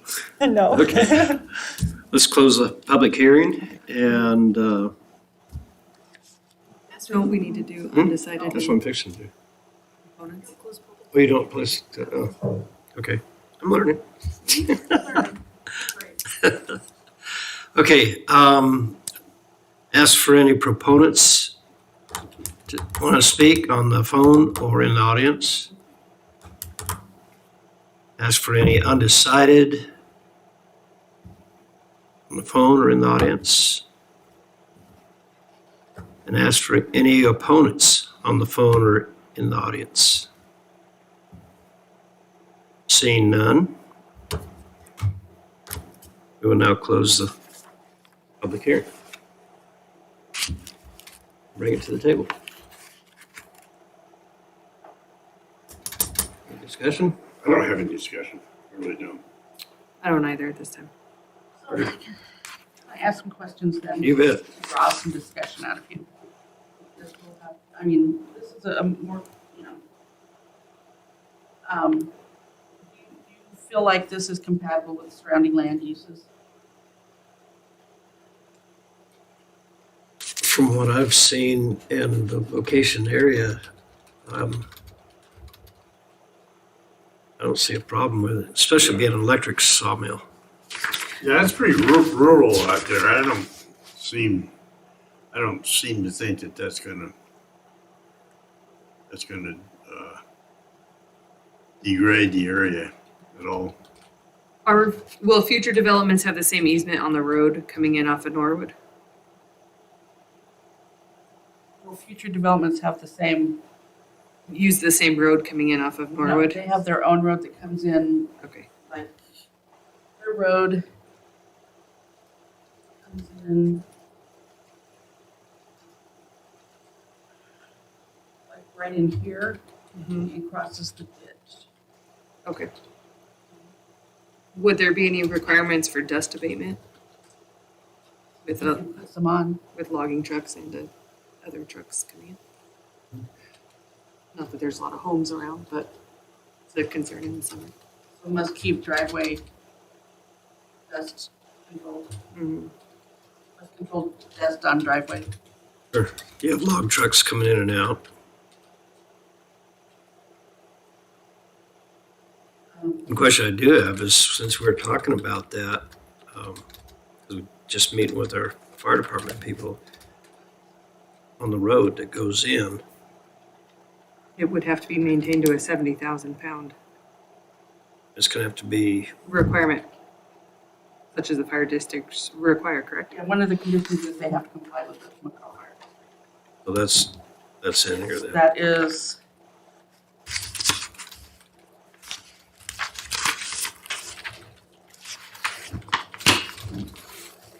Condition of approval number 8. Yep, right here. Mm-hmm. Okay. I would propose that not exceed number of logging trucks and traffic and employees as stated. Mm-hmm.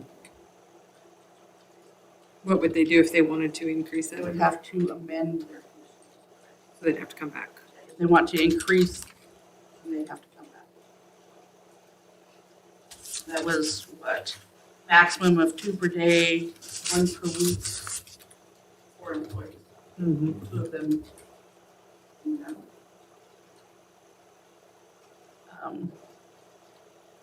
So the variance from the approved residential development that has not been constructed or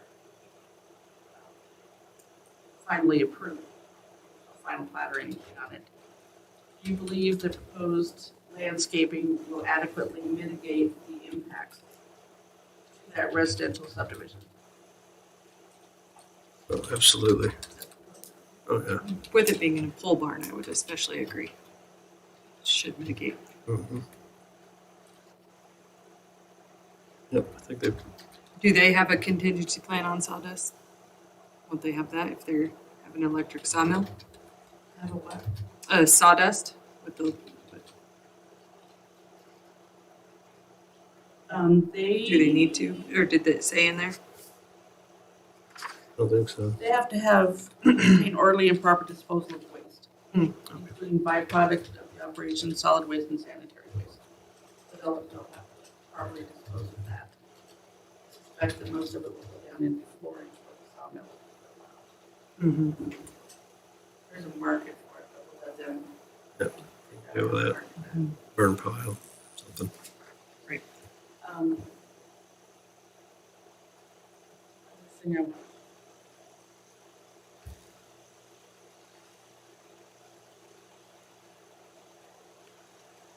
The variance for the frontage and the comments from the Valley County Road Director. Mm-hmm. He didn't get specific about anything, he just had some questions.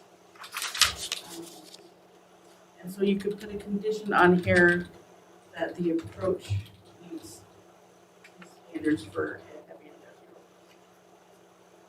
Oh, sure. Right, especially with larger.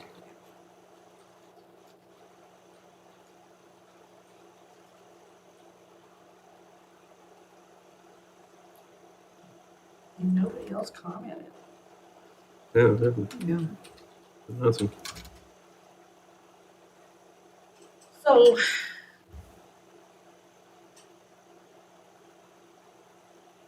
All those notes? Well, Gonna part be part a of tough their presentation was, you know, that this is kind of in a bowl. So noise, all of that stuff, you know, will not impact anybody to the north. So with that screening on the south part of that, and we feel like that's adequately mitigated. And they've got 3 homes along the eastern portion and justified. And those are their homes, is that correct? Those are their homes. Yep.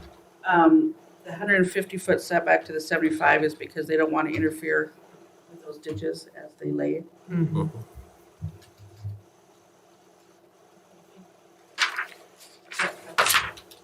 Okay. Well, and they have to go by the 7 p.m. to 7 a.m., right? And the sound ordinances. Well, like Commissioner Thompson said, you know, the electric motor. Right, it's not very loud. We have hours of operation, we did.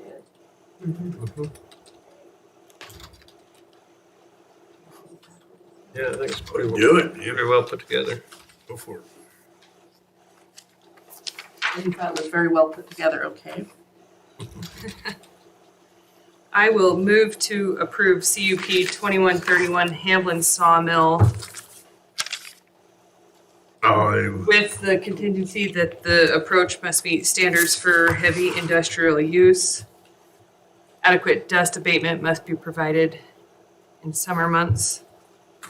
A maximum of 2 heavy log trucks per day or 1 per week, and a maximum of 4 employees.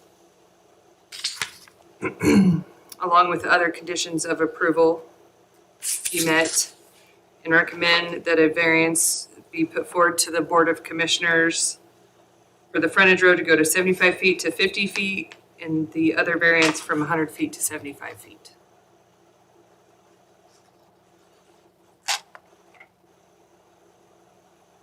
and I'll second that. Any more discussion? Did I meet the requirements of my motion of the adequately mitigated the That was front? part of your finding. Okay. That was adequately mitigated, and you listed your conditions of approval. This is Catlin's first meeting ever. Doing great. Yeah, You're doing good. That's awesome. Okay, if there's no more discussion, all in favor? all right, Aye. Aye. Motion is passed. Have a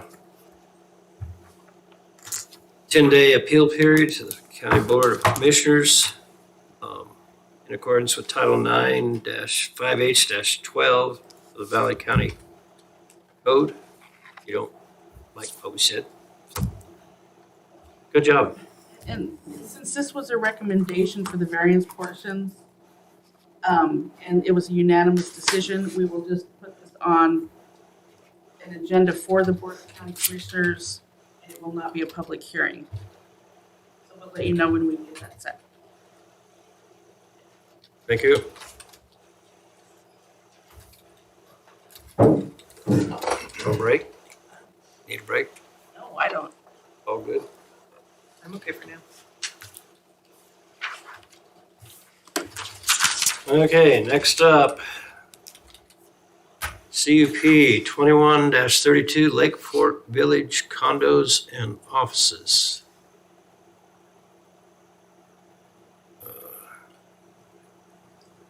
Are there any ex parte contact or conflict of interest? No. no, Seeing none. Cinda? Okay. This is one you recently looked at. It's this parcel here. And you recently approved an excavation business there. Mm-hmm. But we have a new application. For the same location, The same property, different owners. different owner. I know she pulled out all this excavation equipment. So CUP 21-32 Lake Fork Village condos and offices. The applicant is Cody Draper with EVLD LLC. The property is on the corner of Pleasant Acres Drive and Highway 65. It is lot 8B in the Pleasant Acres subdivision. Property is 1.6 acres. EVLD LLC is requesting a conditional use permit for a 12,000 square foot mixed-use building on 1.6 acres. The proposed building will contain the following: 4 business facilities on the main floor, 4 two-bedroom apartments on the second floor, and 4 storage areas in the half basement. The site will share an individual well. The septic will consist of 4 septic tanks and a shared drain field in the 100-foot setback area between the highway and the building. An energy-efficient underground closed-loop geothermal system would be placed in the setback area. Landscaping plan includes 5-foot to 6-foot evergreen trees planted along landscaping mounds as well as pine grass and boulders. The adjacent neighbor to the east has constructed a solid wood fence along the property line. Access will be from Pleasant Acres Drive using a loop drive. The site is in the area designated as the Lake Fork Village. That's in the Valley County Comprehensive Plan. Conditional use permit for CUP 21-16 South Fork Excavation was effective on July 20th, 2021. This permit allowed an office and equipment storage for an excavation business. Construction of the approved building had not yet started. CUP 05-44 Piet Plaza with 4 units of office space and condominiums was previously approved for this site. No construction was started at that time. The approval expired in 2006. The application was submitted on September 27th, 2021. Legal notice was posted in the Star News on October 14th and October 28th. Potentially affected agencies were notified on October 8th. Neighbors within 300 feet of the parcel were notified by fact sheet sent October 12th. The site was posted on October 28th. The notice and application were posted on the Valley County website on October 8th. Agency comments received.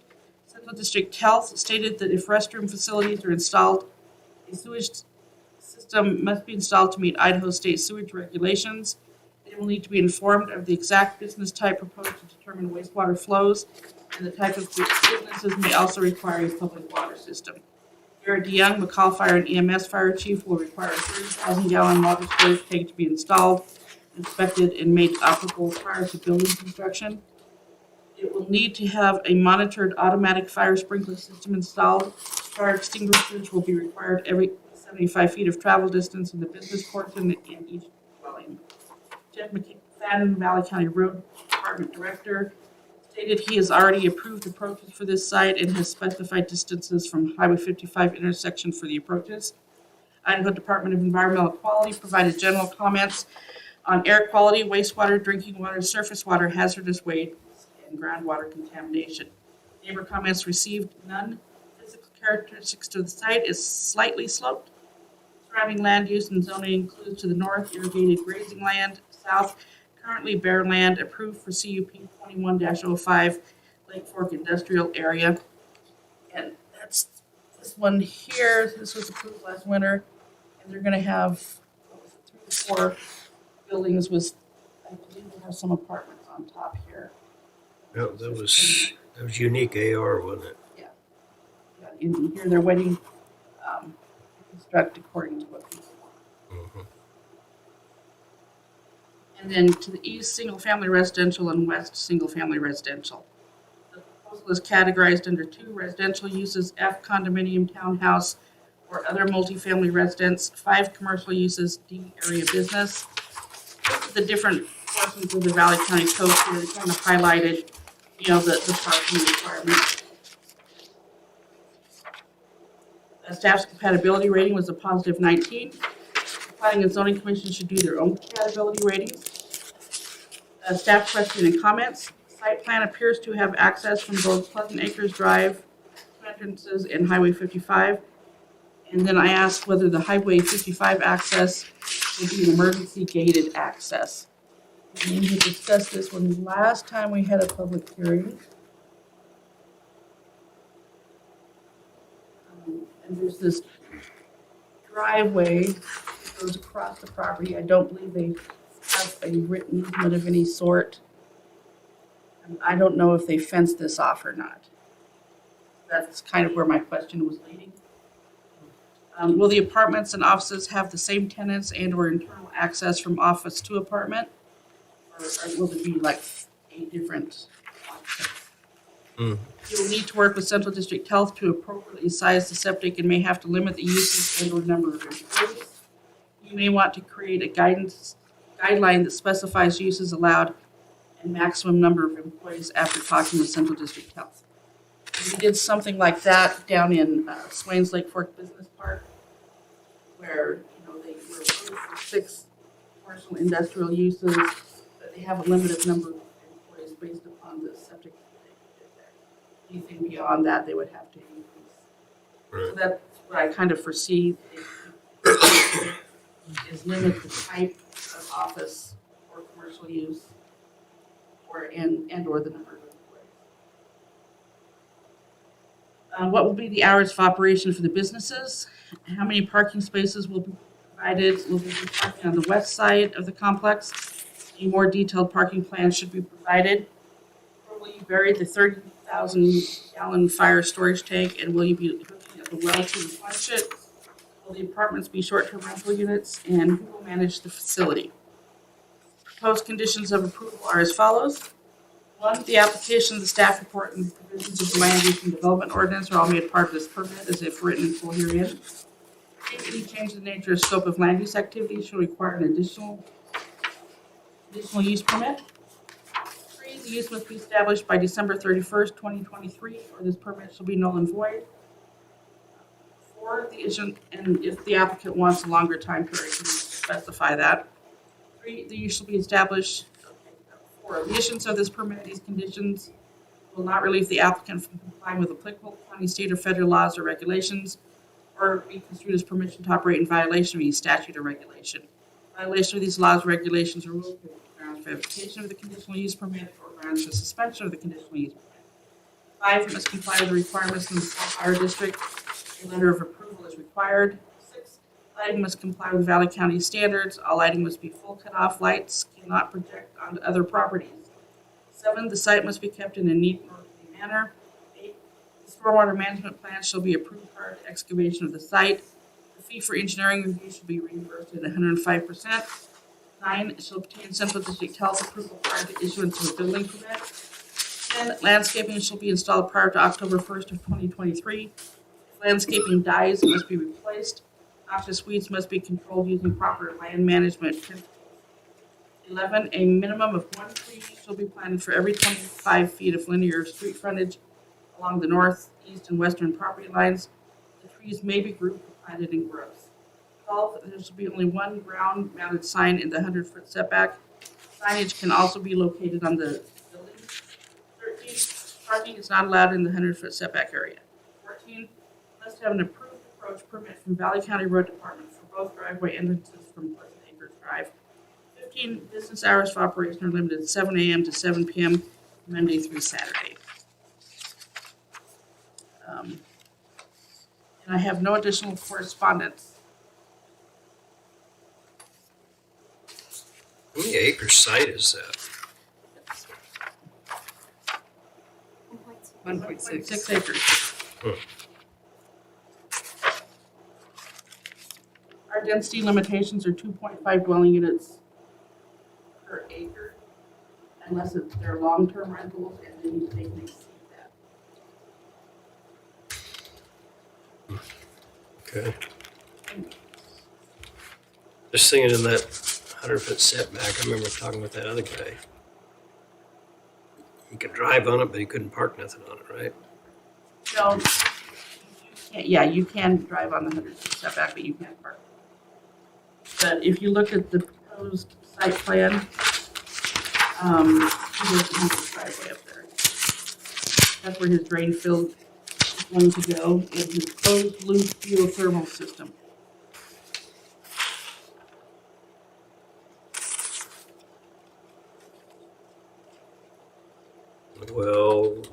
Wells back there.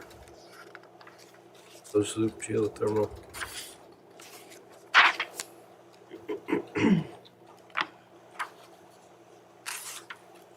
I did bring the thing of the Fayette Plaza, CPO 5-44 that was previously approved. I believe that he mostly copied the paper. I'll let him present all that. Okay. We have any more questions for I don't. Linda? I don't. No.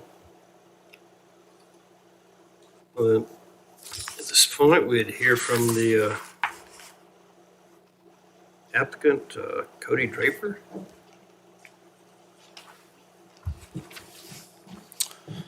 So Cody Draper, 2589 South Groom Way, Meridian, Idaho. So thanks commissioners for having me, Cinda, for putting this together. So what I did is the old owner, Nick, that just previously got his excavation thing approved, approached me to buy his property. So I said I'd take a look at it. After doing my research, I found that there was an opportunity there that has been previously approved back in 06. So I thought, what better mixed use to do than kind of what's going south of that, right next to the highway for housing, offices, and a little bit of storage. So what I did is I just kind of got back a hold of all the departments, talked to Mike Reno, met Tom White on site with Septic, and all the contacts that I have from my previous development. And we kind of went through and dissected the old application, talked about fire sprinklers, and really did our research before I submitted application to you guys. So I have a few answers for Cinda's questions there. So we, in our application, never proposed anything off of 55, no emergency, nothing other than the loop going that we already have approved through Jeff with the road department. So if you look on the site map, you'll see an entrance and an exit on that goes around the facility. And after we submitted, we had Garrett DeJong with the fire department, who I've worked with before on my previous fire tank. So we kind of knew what was going on. He said it doesn't have to be a 30,000 gallon. It could be. And, once we got approved, we would, get on a fire sprinkler technician, which I've talked to Treasure Valley Sprinklers, and we would go ahead and size the correct size tank to go next to that well. So when you pull in on that site plan, you'll see the well right there. This is just going to the east of that, so the fire truck could pull right next to that. It's what I had discussed with Garrett, so that there would be no obstructions ever to that fire truck that came in off of Pleasant Acres, made the loop if they need to, go around the facility. So it says here, to answer Cinda's questions, site plan appears to have access. Again, I know there's no easement on that old driveway. I think somebody had just used that for some time. We're not against an emergency lane to come off the highway with it being gated. Not against that at all. We don't have anything planned for that little area anyways. But we didn't have anybody allowed access off of 55. They would come in turn off the highway onto Pleasant Acres and then into the lot. Will the apartments and offices have the same tenants? As of now, no. We don't have it planned. We kind of want to make that available. So if somebody wanted to live there, operate their business, have a little storage there, it would be open to them. No short-term rentals. They're all proposed long-term rents there. And I even put that in the application. It says here also that internal access from the office to the apartment. So if you look at those old plans, what it is there's two covered parking, or covered parking for all 4 2-bed, 2-bath out front for 2 cars.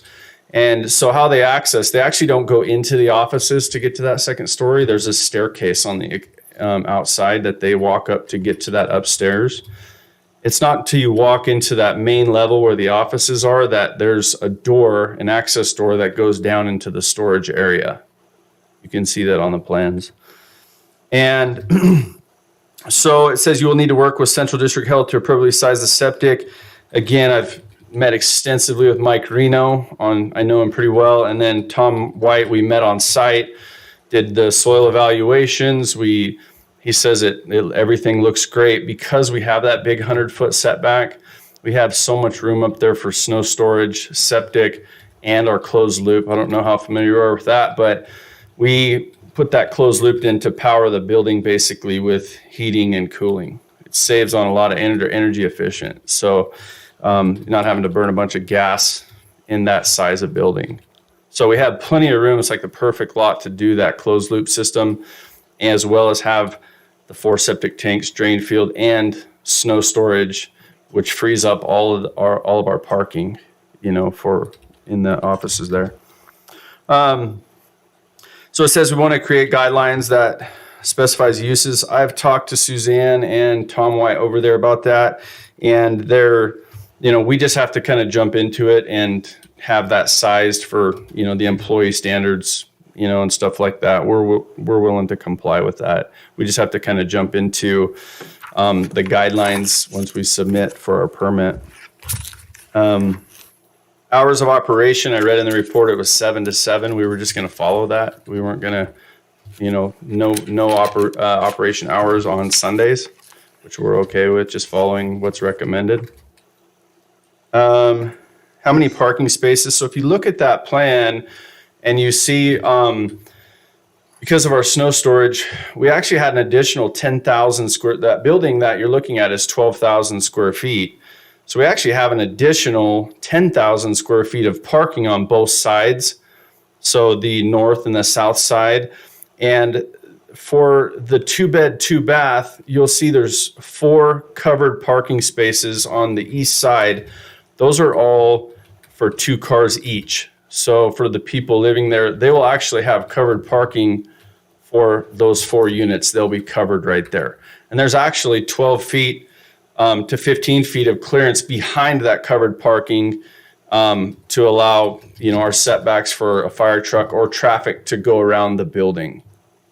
And so if you look at the north and the south side, those parking lots, we're really only servicing the offices, which are just 4 offices. They're only 1,000 square feet. So basically, we didn't draw any parking spots in there. We were just going to chalk up as full as the parking lot can get. We know it's well over what the facility would need.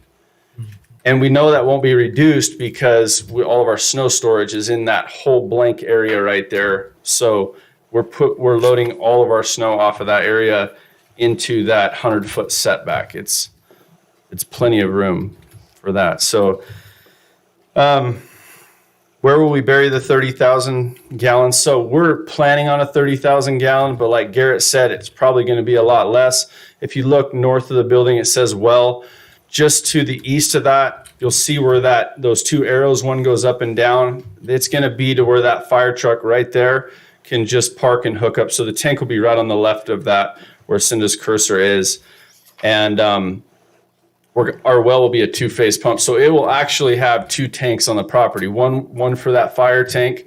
So when the fire sprinklers kick on, that well is pumping that tank full to maintain its, capacity.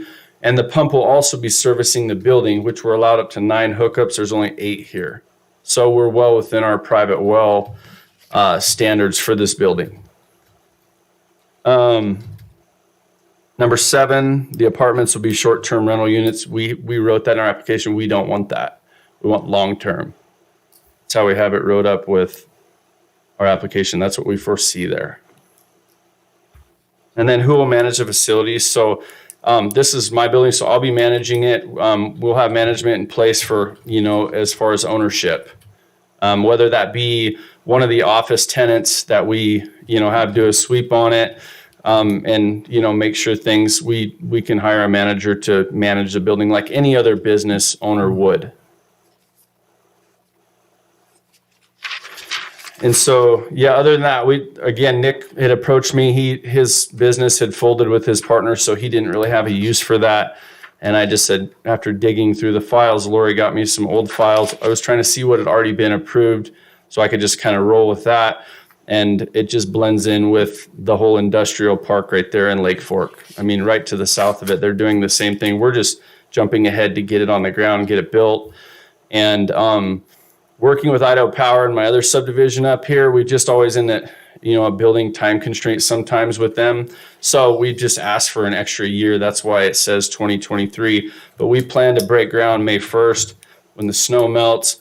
And we're already working on a new set of building plans that are updated, codes and, everything like that we'll formally submit to Valley County for a permit. So anyways, if you have any other questions, hopefully I've answered majority. Where's your other subdivision at that you're working on right So now? I'm only like probably half a mile behind that lot.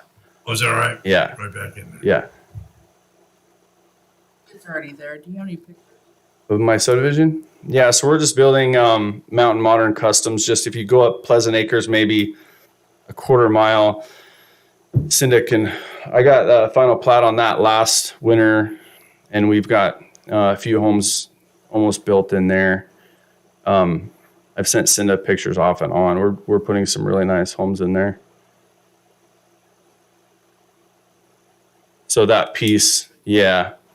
I don't know if you remember my old application, but so I have a 30,000 gallon tank there currently, at the entrance. What I've worked with all of these current departments that I've already talked to about that piece, just to make sure everything checked out before I showed up. I remember that now. Yeah. So it's really close to where I'm at. And, as far as construction, we're all about, keeping things clean, and, we know it's right on the highway. So we expect to just have consistent construction starting May and hopefully have the building completely done by October. Cody, the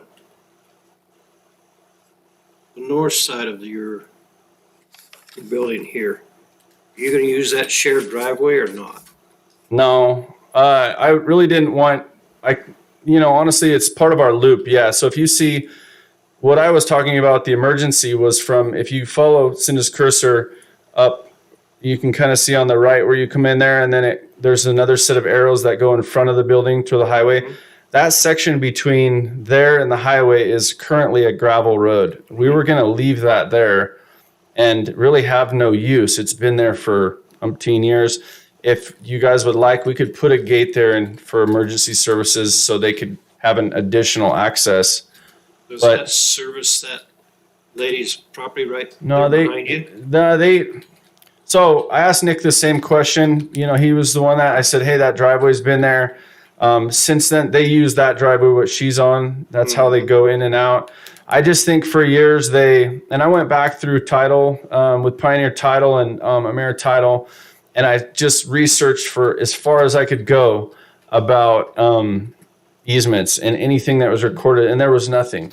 And This used to be the same lot, and then people that owned this split off this front piece. Right. correct. But they use that Pleasant Acres just like we do and everybody else does coming off the highway. So I didn't want any confusion or congestion right coming off of 55. People turn. But if you would like, we could leave that or, just make that, deem that emergency services. I mean, it doesn't hurt to have an additional access point for Garrett. As long as it's up to the fire department standards is Sure. the only thing. Yeah, no, for sure. It's a nice little road there, but it's just, it's going to be part of our loop if you looked at our site map. So there would just be a little leg right there that they could use if they wanted to. I would give them access to that, no problem. Okay. So they could just, are you saying they could come through your system, your road system here? Yeah, and instead of making Just to get back to their building? yeah, they could use it for anything, and coming off the highway or, because we're going to have a really nice loop around the building. So an in and out either way, if people want to go, we have the widths there.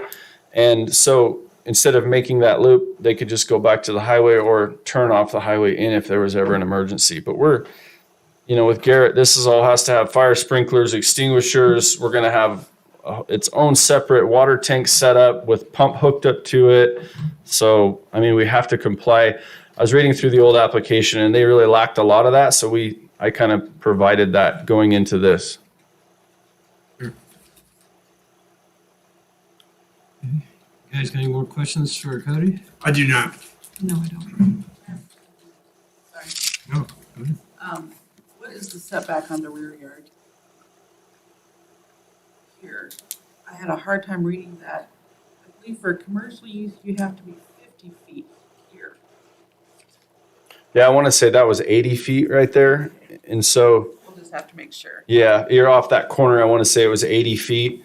And so you're over the 50 feet there. That's, by the time, like I was saying, you get 15 feet in the covered parking. That actually is just, that you're looking at is the covered parking. The structure is that long rectangle. It's just a rectangle building. You're looking at the overall, carport attached and stuff like that. So That has to comply with setbacks. to the structure, yeah. The house, I want to say it was 80 feet and then it was further up. So I think we'll be over that right there.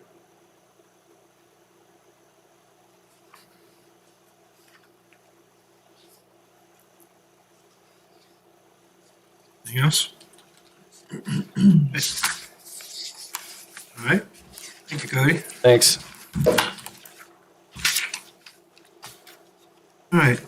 I'm going to ask for any proponents that'd like to speak on behalf of this. CUP 2132 on the phone or in the audience? Any undecided on the phone or in the audience? Are there any opponents that would like to speak?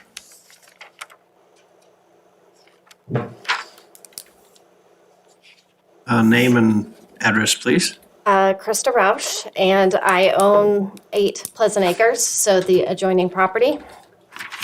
And I had before, when Nick had proposed the excavation company, I'd sent in a whole bunch of stuff. So I don't know if anybody remembers any of that, but some of the things that I was hoping to address was that easement road. It's not a legal easement. It was never created as a legal easement, but it is the way we get to our garage. It is the way we get to the RV storage area. And it's also where the lines of power come in. So if Idaho Power needs to come and check those lines, that's the access road that gets to my property to get to those lines. So that was addressed at that time. It is, I did make a fence because I'm scared of what you guys are going to allow in that area. So I did put that up to kind of help, but 4 businesses and 4 houses right next to my family, makes me really nervous. And yeah. Is that overhead power that goes down that road? Oh, it's overhead. Okay. It's overhead. It comes actually from the RV and stops before it gets to the property. Like it comes from the inside and then comes into the property, my property from the back. Okay. You got any more questions for her? No, I don't. No. Okay. Thank you.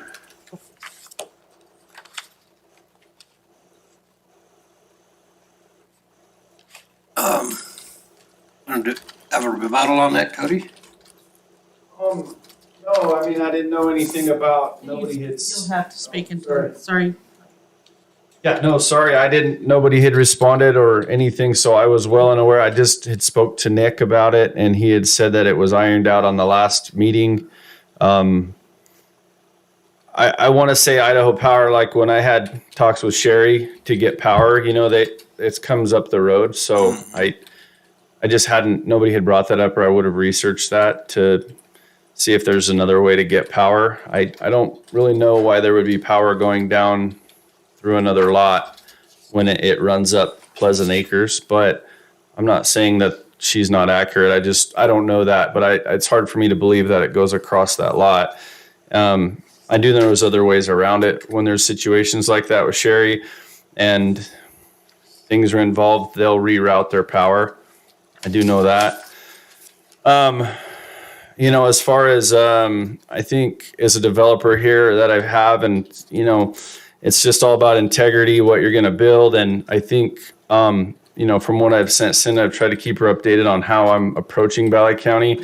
I don't envision that to be anything that's less than par, So, ordinances, things that cleanliness and stuff. And I know that's kind of, people pitch that all the time, but that's just how I do it. And so goes all the way down to construction hours, trash. I don't tolerate any of that. You could drive through my subdivision, you would see currently. So on that side of it, I know her concerns, but I can assure you that, we'll have no problems on my side with the build or, it not being a really high class operation there. So I do understand her concern though. And the access is important too, so. Yeah, and I spoke with Amy Bowles over at Pioneer, and we went quite a ways back. And, as like when it comes down to parcels too and working with your neighbor, I'm not against working with her. But I do know there's other ways to get to her garage on her property too that could be amended around, a gravel road. Whether I help them put that in or something, I'm willing to help. Like, I just don't think leaving an easement or that's not recorded through the property is a good thing. You know, so I do think there's other ways around that. I mean, I'm willing to help on that side of it on her property if, you know, help her get her driveway around to that to access it. You know, I'm not trying to leave her with a dead end road, you know, on that. So I'm very friendly to work with as far as that's concerned. Okay. On the, to mitigate where the building's at to her property line, and I did notice a fence went up here in the last month or so. Would you be willing to help mitigate anything that she sees from her side yard, looking back at your building? Absolutely. Yeah. As far as landscaping, I noticed it's on the north, east and west of trees. I mean, we can heavily, you know, landscape that area. So if she doesn't want to see the building, there's so many options there, you know, that I'm willing to work with her on our side of the fence to make sure, you know, it's not an obstruction or something to her. But that fence is pretty tall. I mean, it's brand new. It looks really nice. It is blocking a lot of it out now. And I drive by there almost every day to my subdivision. So it's really nice what she did. But as far as working with her to block out whatever she wants, absolutely. I work with my neighbors there, Sally Nutt, all those people around me all the time. So I'm just very easy to work with. I'm not somebody who wants to come in and just do what I want to do without helping too. So I think there's ways around getting her access to her property on her property, and I'm willing to even help with that, you know, so. Okay, that answered my question. Thank you, Cody. Okay, I forgot what I was doing. I close the public meeting, bring it to the table. Comment? Well, I'm kind of a pro for this. I think if we put in the conditions that he's gonna work with her and make sure that to mitigate, you know, because that is fairly close proximity. She's had all that open ground there for a while. And, you know, for her to stare up at my apartment, and I'm out on my patio barbecuing, I don't think is right either. So, you know, or there's that, on that one, because I believe on that side of his building is where that, it's like a community deck that goes the whole length. Let me, I saw it in here somewhere. Yeah, that's on Yeah, the west side. yeah. But her house is here. So what my concern is her house is here. Okay, even though we've already established there's approximately 80 feet from here to the carport. And then there's that one. And here's the fence that she put in. Yep. I know I've got it. So, Brian, what's your, Yeah, what the question that you're, yeah. Well, if he's willing to mitigate the, what she sees, but on the back of that one building there, that's like that whole thing. I could be standing out on that upper level barbecuing hamburgers, and I don't know if it's really fair to her to walk out of her side yard and see me up there. I don't think it has a balcony, does it? Yeah, it's just a little shared deck right Yeah, there for the it upstairs. On that, On the east side? On the east side, yeah, and as far as, like I said, I mean, doing whatever to mitigate on the property line, I would do that. Okay. like plant some trees? Yeah, I would, really work with her to whatever she would like and, you know, build something up there with landscaping so she doesn't see that, you know, that whole side. I mean, she's kind of got her fence up there already, so, I mean, we can landscape that really nicely so she doesn't have to see even higher, you know.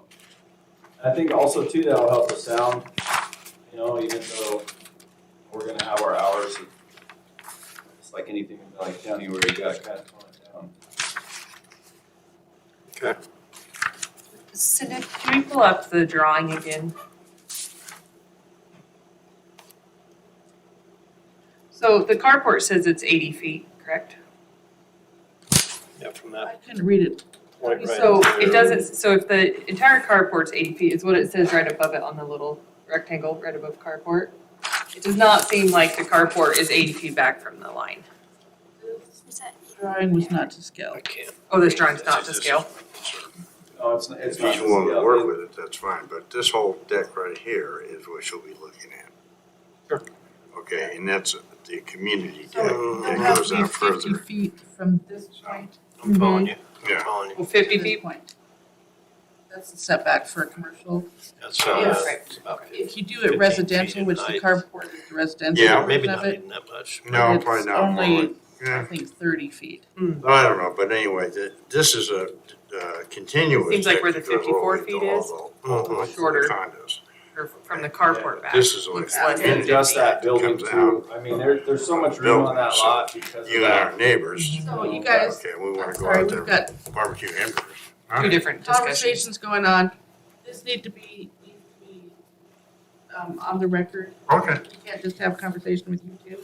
okay. Yeah, I'm following. Okay, good.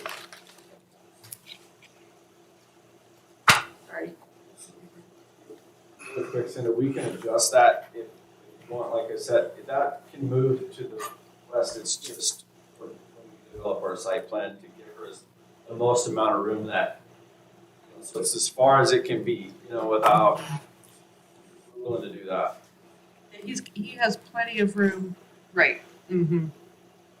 to scooch this over this way to get his 50 feet here. I mean, this is 200 here, 200. Right. 206. Yeah, he's Yeah. got, Plenty of room. There's lots of room on that lot, but, we can do it over okay, as far the as. public we hearing can. is closed, buddy. Was that? Public hearing is closed. I know that you're We're good, Cody. anxious, it's okay. Sorry, just trying to keep it legal. Okay. More discussions. That's all I had. That one? I just wanted to make sure the setbacks were correct.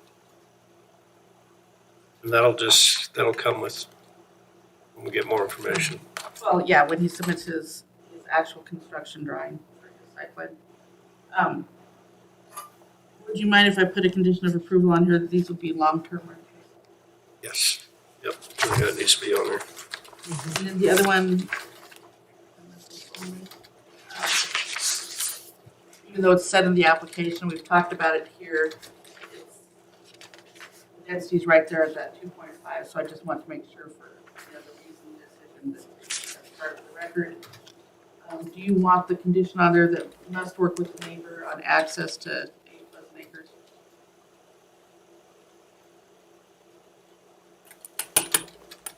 Say that one more time, Cindy. Must work with the neighbor on access to 8 plus acres.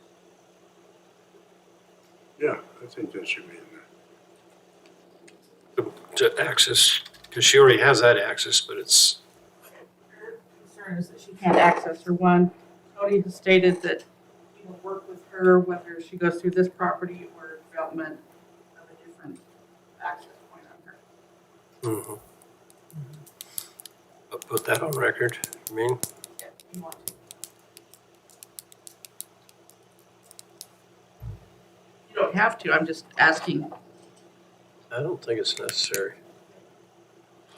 I really don't. But by not making that a stipulation, he could technically say no more access through this.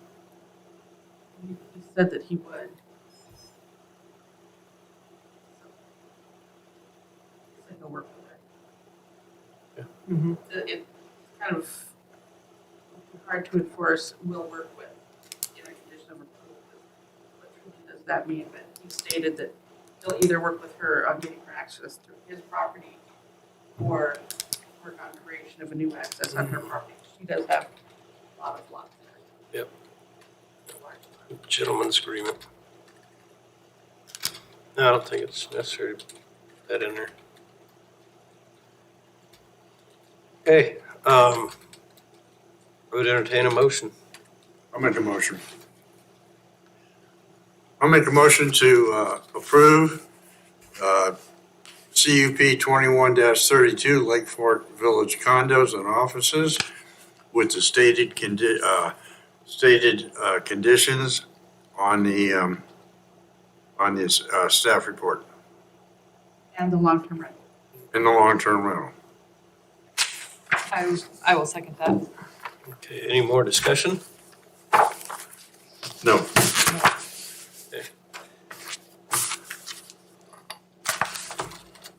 All in favor? Aye. Aye.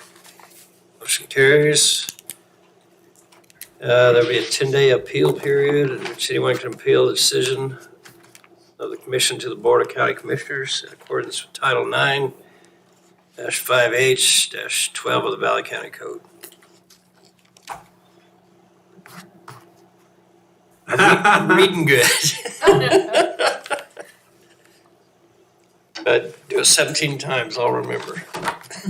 No, that's the next meeting. That's thank you. Anybody need a break? I just say we finish this and then we can take one so that We're good? I'm good, yeah. everyone can be done. Okay. Yeah, let's keep this thing going. Yeah. We lost Lori though. Well, I think she's still recording. Oh, is she? Okay. Next up on the item is CUP 2133, the Lawrence Farm. Has anybody got a contact ex parte or conflict of interest? No. No. No. Yeah, and ask for a staff report from Ms. Senda. Okay, CUP 21-33 Lawrence Farms. The applicant owner is Amy and Stanley Lawrence. The agent is Teresa Bateman. The property is addressed 277 Potter Lane. In the northeast quarter of Section 1, Township 17, North Range 3, east of the Boise Meridian, Valley County, Idaho. And the property is 24.8 acres. Amy and Stanley Lawrence are requesting a conditional use permit for horse boarding, outdoor and indoor riding arenas, and parking for year-round use by the public. The barn, outdoor arena, and indoor arena are pre-existing. A porta potty would be added. Horse manure will be stored in a dumpster, which will be emptied weekly. A well, septic system, and electrical and propane utility already exists. The home and garage are also on the property. Exterior lights would be changed so as to be dark sky compliant. Hours of operation will be 7 days a week, 9 a.m. to 6 p.m. Proposed use of the arena for the public is Monday through Thursday, noon to 6 p.m. Reservations for time slots would be required. The property would be available for hosted clinics Friday through Sunday. The arena would also be used by groups such as the McCall-Donnelly Rodeo Team. The access to the state land is controlled by a private landowner. It is not a public road. Access is from Potter Lane, a gravel public road.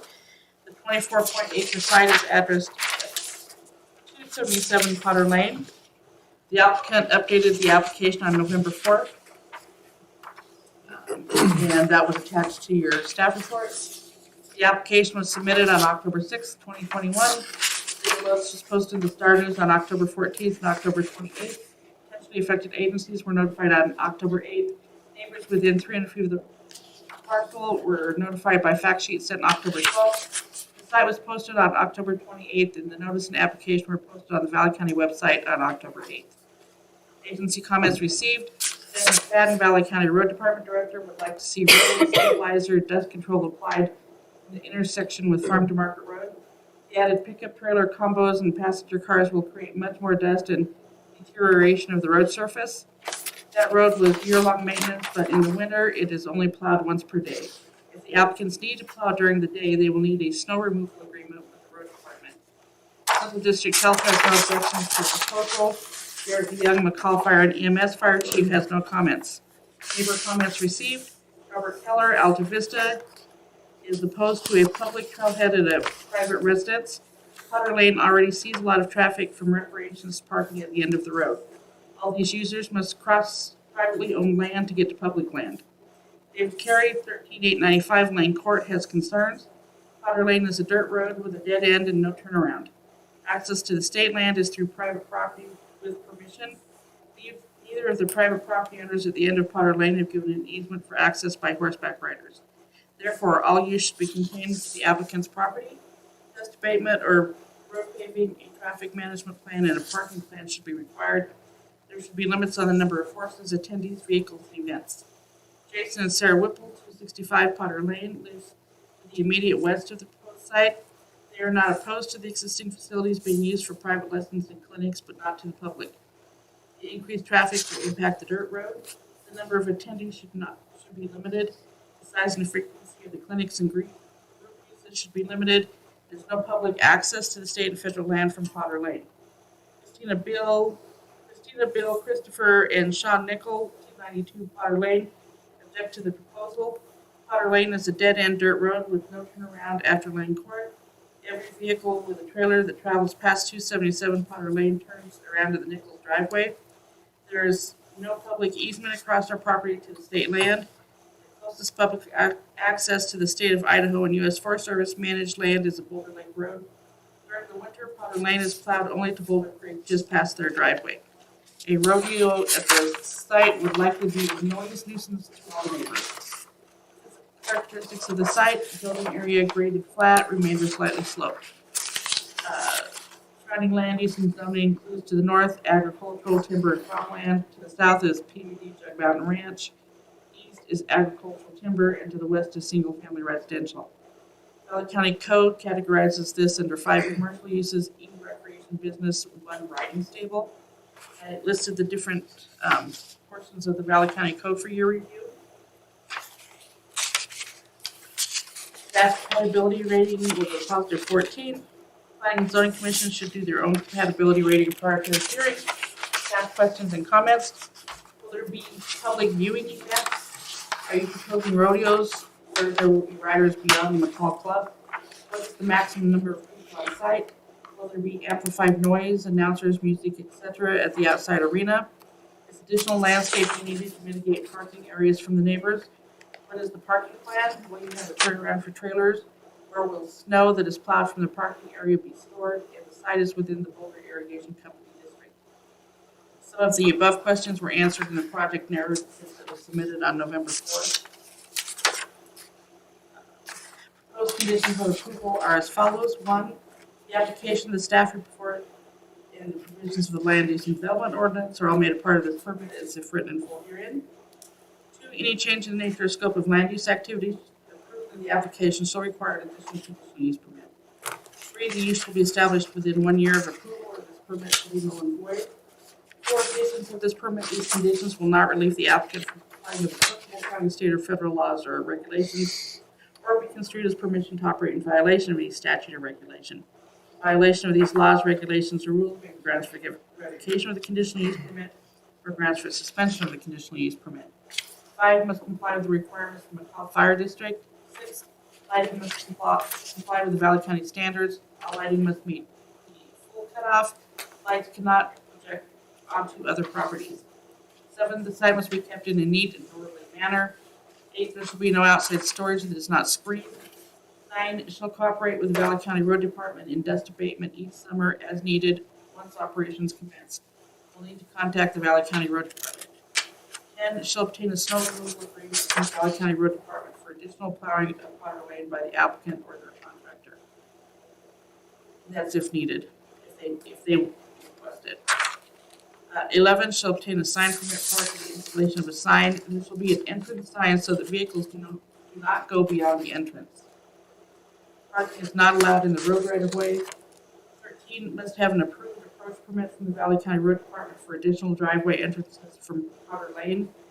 14, hours of operation are limited to 8 a.m. to 7 p.m. 15, no outside amplified noise allowed. 16, noxious weeds must be controlled using proper land management principles. 17, overnight use of RVs, horse trailers, living quarters, or tents would require an amendment to the conditional use permit. And 18, shall create a parking plan with adequate turnaround areas for the trucks and trailers. And you were given copies of the additional correspondence. One is Exhibit 1, and it was received November 7th. is from Jan Busby. And she is concerned with increased traffic and noise in the residential area, unleashed dogs chasing livestock, deer, elk, ducks, geese. Not in favor of it commercial use. Alta Vista subdivision is a nice residential quiet neighborhood. The permanent porta potty in a residential neighborhood is unacceptable. Increased property values for neighbors. People move here and don't appreciate what the local people value, peace and quiet, and please don't let them change what we value. And then a letter, Exhibit 2, received today, November 10th. This is from Ronald, Cheryl, and Rhonda Yost. They're concerned about the gravel dirt road. People don't go slow enough. They're concerned with dust. Concerned with traffic, the extra wear and tear on the road. The road should be oiled or paved. Concerned about privacy, peace, and tranquility. And I will show you this map.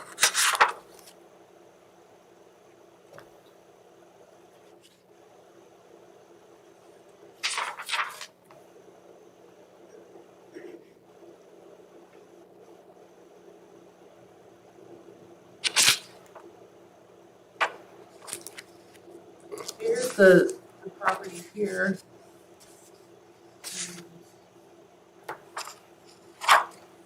Here's Lane Court. Farm market's right out here. And the public lands.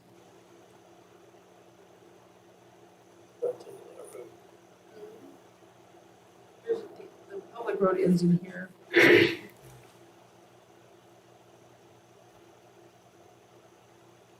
And then goes across these private lands, and then it goes directly out into the state right here. But in the supplement that they've submitted, I believe that they state that they are not going to allow parking on their property for access to those public lands by horses. And I did get a verbal comment today, and it was from the president of the motorcycle club, and if they do take horses up in the forest, they should be aware of it.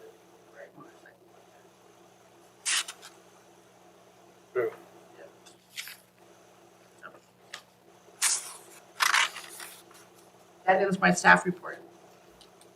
Okay. Well. Any questions for Cinda? I don't have any. I don't have any. Okay.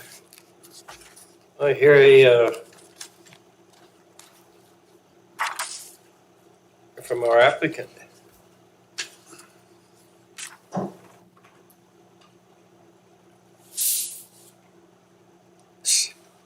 State your name and address, please. I am Amy Lawrence, and this is my husband Stanley Lawrence. We live at 277 Potter Lane in McCall.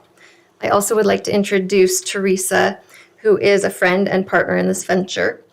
She's an integral part of the project, so I want to make sure she is on record as well. She lives at 152 West Lake Fork Road in McCall. Teresa has owned horses for over 30 years. She has 15 years of experience training other people's horses and was the Horse 4-H organizational leader for Valley County for just under 10 years. Teresa won a state award for being an outstanding Horse 4-H leader in 2012. She trained the kids with their horses to perform at our county fair in a variety of disciplines. She coordinated all meeting schedules for 10 to 15 kids and their horses throughout the 4-H year. Teresa was also the Valley County Rodeo Royalty Coordinator for 10 years, which was a volunteer position that included preparing the horses and the girls for parades, rodeos, and other such events. She has been giving private riding lessons for about 15 years and has boarded horses on and off in McCall for almost 15 years. Teresa has kept her own horses in Valley County year-round for over 30 years and is a respected member of the local equestrian community. And to tell you a little bit about our property and the facilities, our home on Potter Lane sits on 24.81 acres. The surrounding area is rural, located at the foot of Jug Handle Mountain. We're surrounded by agricultural land, forest, and to the south of us, we border Jug Mountain Ranch Golf Course. Our home is on the property, and we live there full-time with our 2 young children. The existing facilities include a 9,300 square foot indoor riding arena and connected barn with 10 stables. The business we are proposing is an equestrian facility for horse boarding and indoor riding. People who board their horses with us will be able to sign up for riding time in the arena, which will be limited to the hours of noon to 6 p.m. And I want to clarify that this is not open to the public. It is limited to those who board their horses with us. We would also like to offer the arena to hosted riding clinics on certain weekends. We expect to see anywhere from 0 to 2 clinics each month, and these will be capped at 6 attendees per clinic. The hours of those will also fall within the recommended hours of the commission and staff, which I think we have it at 9 to 6 p.m., and these clinics will only be allowed on Fridays through Sundays. We would also like to make the arena available for the McCall-Donley High School rodeo team to practice in. There are 12 equestrians on the team, and they will be able to have up to 6 riders at a time in the arena. This will allow them to practice in unfavorable weather, October through April, which will be a huge asset to their team. These practices will fall within the aforementioned arena riding hours. The proposed project does not require any construction. All equestrian facilities are existing and were constructed by a previous property owner. We are simply seeking to utilize the existing facilities for their intended use. Stanley and I live on the property. It is not just a place of business. We are already business owners, and this venture is in no way meant to be a main source of income. We want to do this for a few reasons, including a need that we see in the community. We have these beautiful facilities sitting empty, and we want to bring them back to life. Because we live on the property, we will also be limiting the availability of the arena hours and clinics based on what works for our family. When Teresa started talking about this idea with others in the local equestrian community, she received a lot of excitement and interest. People are looking for a safe, dry place to keep their horses, especially through the winter. The junior rodeo coach was instantly interested in the prospect of allowing the kids to practice in the arena during inclement weather, when they normally would have to put their training on hold. The proposed business will be managed by Teresa and myself, and we will also employ 1 to 2 additional individuals part-time to help with the horses and the upkeep of the facilities. We feel that equestrian activities are consistent with rural Valley County lifestyle. I would like to address the concerns that were brought up by our neighbors in response to my application. I had the chance to meet with a group of neighbors a little over a week ago, and we went through each of their concerns. After that meeting, I revised the original project plan, striking a few things from the plan and clarifying others that were causing confusion. The main concern was that people would be able to park on our property and ride their horses down Potter Lane to the state land beyond, which would require them to cross a neighbor's private property. We revised the plan to make it clear this is not allowed. People can only park on our property when they are riding on our property. Another concern was that we are hosting large riding events, which we are not. We have revised the plan to clarify that clinics in the arena will be capped to a maximum of 6 riders. Addressing other concerns, we have clarified that overnight RV parking is not allowed. No parking on Potter Lane is allowed. We have revised it to explain how we are expanding an area of our driveway only by removing some pasture fencing to allow for more trailer parking and an easy trailer turnaround. There is no reason anyone should ever drive further than our driveway down Potter Lane. Regarding the concerns about increased traffic of horse trailers on Potter Lane, we have clarified that horse boarding clients, who will be the most frequent visitors, will rarely be towing trailers in and out, as their horses will already be on site. Rodeo practices will be limited to 6 riders, but it will more likely be 2 to 4 riders at a time for only a few months each year. We don't expect to see a significant increase of traffic above the current flow of vehicles and trailers that already drive to the end of Potter Lane daily. After revising the project plan and making these changes and clarifications, I forwarded it to the county and to our neighbors, and I have not received any further comments or concerns. Regarding the proposed conditions of approval, all are acceptable to us, except conditions 9 and 10, which we are looking for further clarification on. Before addressing these conditions specifically, I would like to address what I believe to be the basis of those conditions. Towards the back of the staff report, it's page 26 of the PDF file. There is an October 14, 2021 email from Mr. McFadden of the Valley County Road Department. In his comments, he states that the added pickup trailer combos and added passenger cars will create much more dust and deterioration of the road surface. And with all due respect to Mr. McFadden, we are not sure that we agree with his suggestion that our equestrian activities would significantly increase traffic. Again, the main flow of traffic to our property will be the horse owners visiting their horses that are boarded with us. And again, they will not be towing their trailers in and out when they visit because their horses will already be on site. We can expect approximately 2 to 10 vehicles per day for these activities, assuming we were to fill all stables. However, we plan to keep 1 or 2 stables for our own use, and we expect some boarding customers to have multiple horses staying with us, thus limiting the number of visitors and vehicles. Again, we expect the arena to be used for riding clinics anywhere from 0 to 2 times per month, which could bring in 2 to 10 trucks and trailers on these occasions. The rodeo team practices could bring in up to 6 trailers per occurrence, but according to the coach, it will more likely be 2 to 4 kids looking to practice between the months of October and April.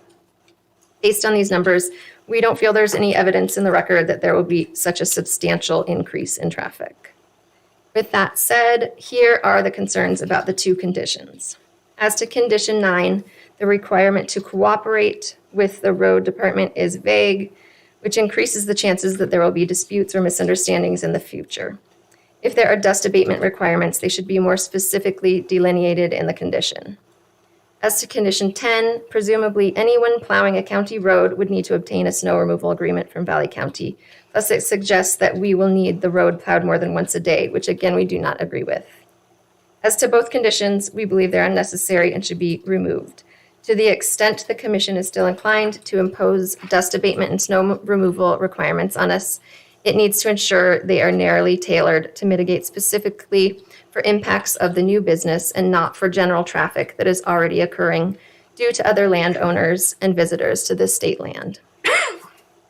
And to address the staff questions and comments, will there be public viewing events? No. Are you proposing rodeos where there will be riders? No. What is the maximum number of people on site? We will limit it to 6 riders in the arena. Will there be amplified noise in an outside area? No. Is additional landscaping needed to mitigate parking areas from neighbors? No neighbors have asked for that, but we do plan to add some significant landscaping. We've already added over 120 trees and shrubs in the last month and a half. We want it to look nice. We want it to have some privacy for our own home, for our neighbors, for the people that enjoy the area. Our property doesn't have a lot of trees, and I plan to fill it. So I think it'll really provide a lot of privacy, and hopefully the neighbors will appreciate that.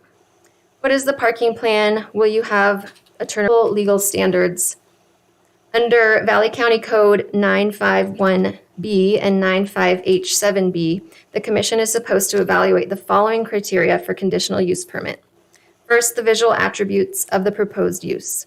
Again, nothing will be visibly changing about the property since these are existing facilities. Second, the demand for and burden upon public services, infrastructure, and facilities. Again, we believe the road maintenance impacts are overstated. Otherwise, it is a self-contained operation. Third, no unreasonable external impacts to adjacent properties based on conditions of approval and compatibility rating. Impacts to neighboring properties will be minimal.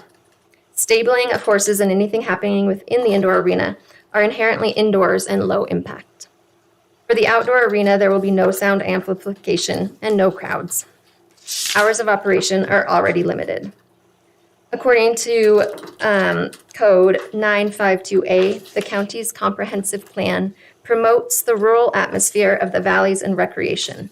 Both of these goals are promoted by this proposal. And that wraps mine up, and we are happy to stand for questions.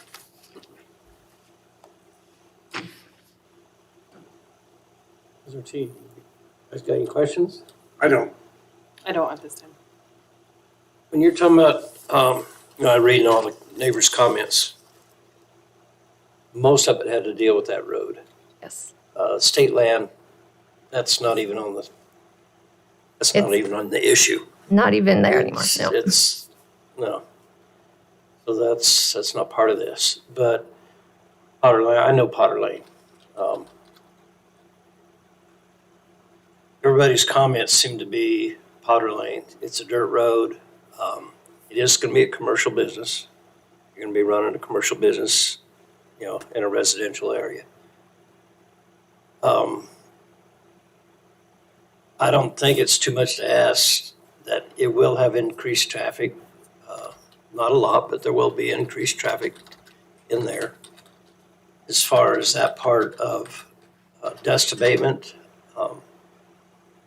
seems like almost every one of the notes from neighbors are concerned about that, which is, I think it's a real, justified piece of all this.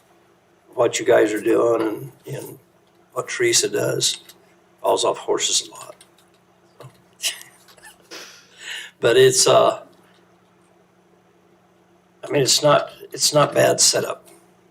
I see what you already have, and you're just going to make some money off of it by boarding horses and doing that. People's concerned rodeo, no, not a place for a rodeo.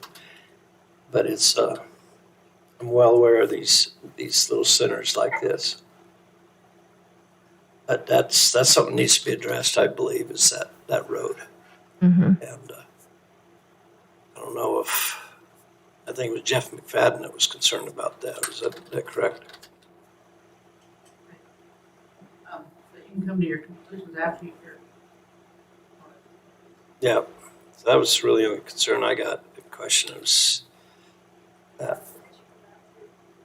Yeah, come up to the mic, would you? Are you going for proponents now? What's that? She's part of the applicant. She's part of the applicant. I also know that there's going to be a timber sale up there on state ground, and they're going to be accessing Potter Lane. I believe it starts this next spring, and so there's going to be a lot of traffic in there soon to be coming up too. And I know that you have to have special permitting and all that kind of stuff as well. So, I mean, going through the road department, maybe they could work with. I mean, there's going to be huge logging trucks going through for the timber sale.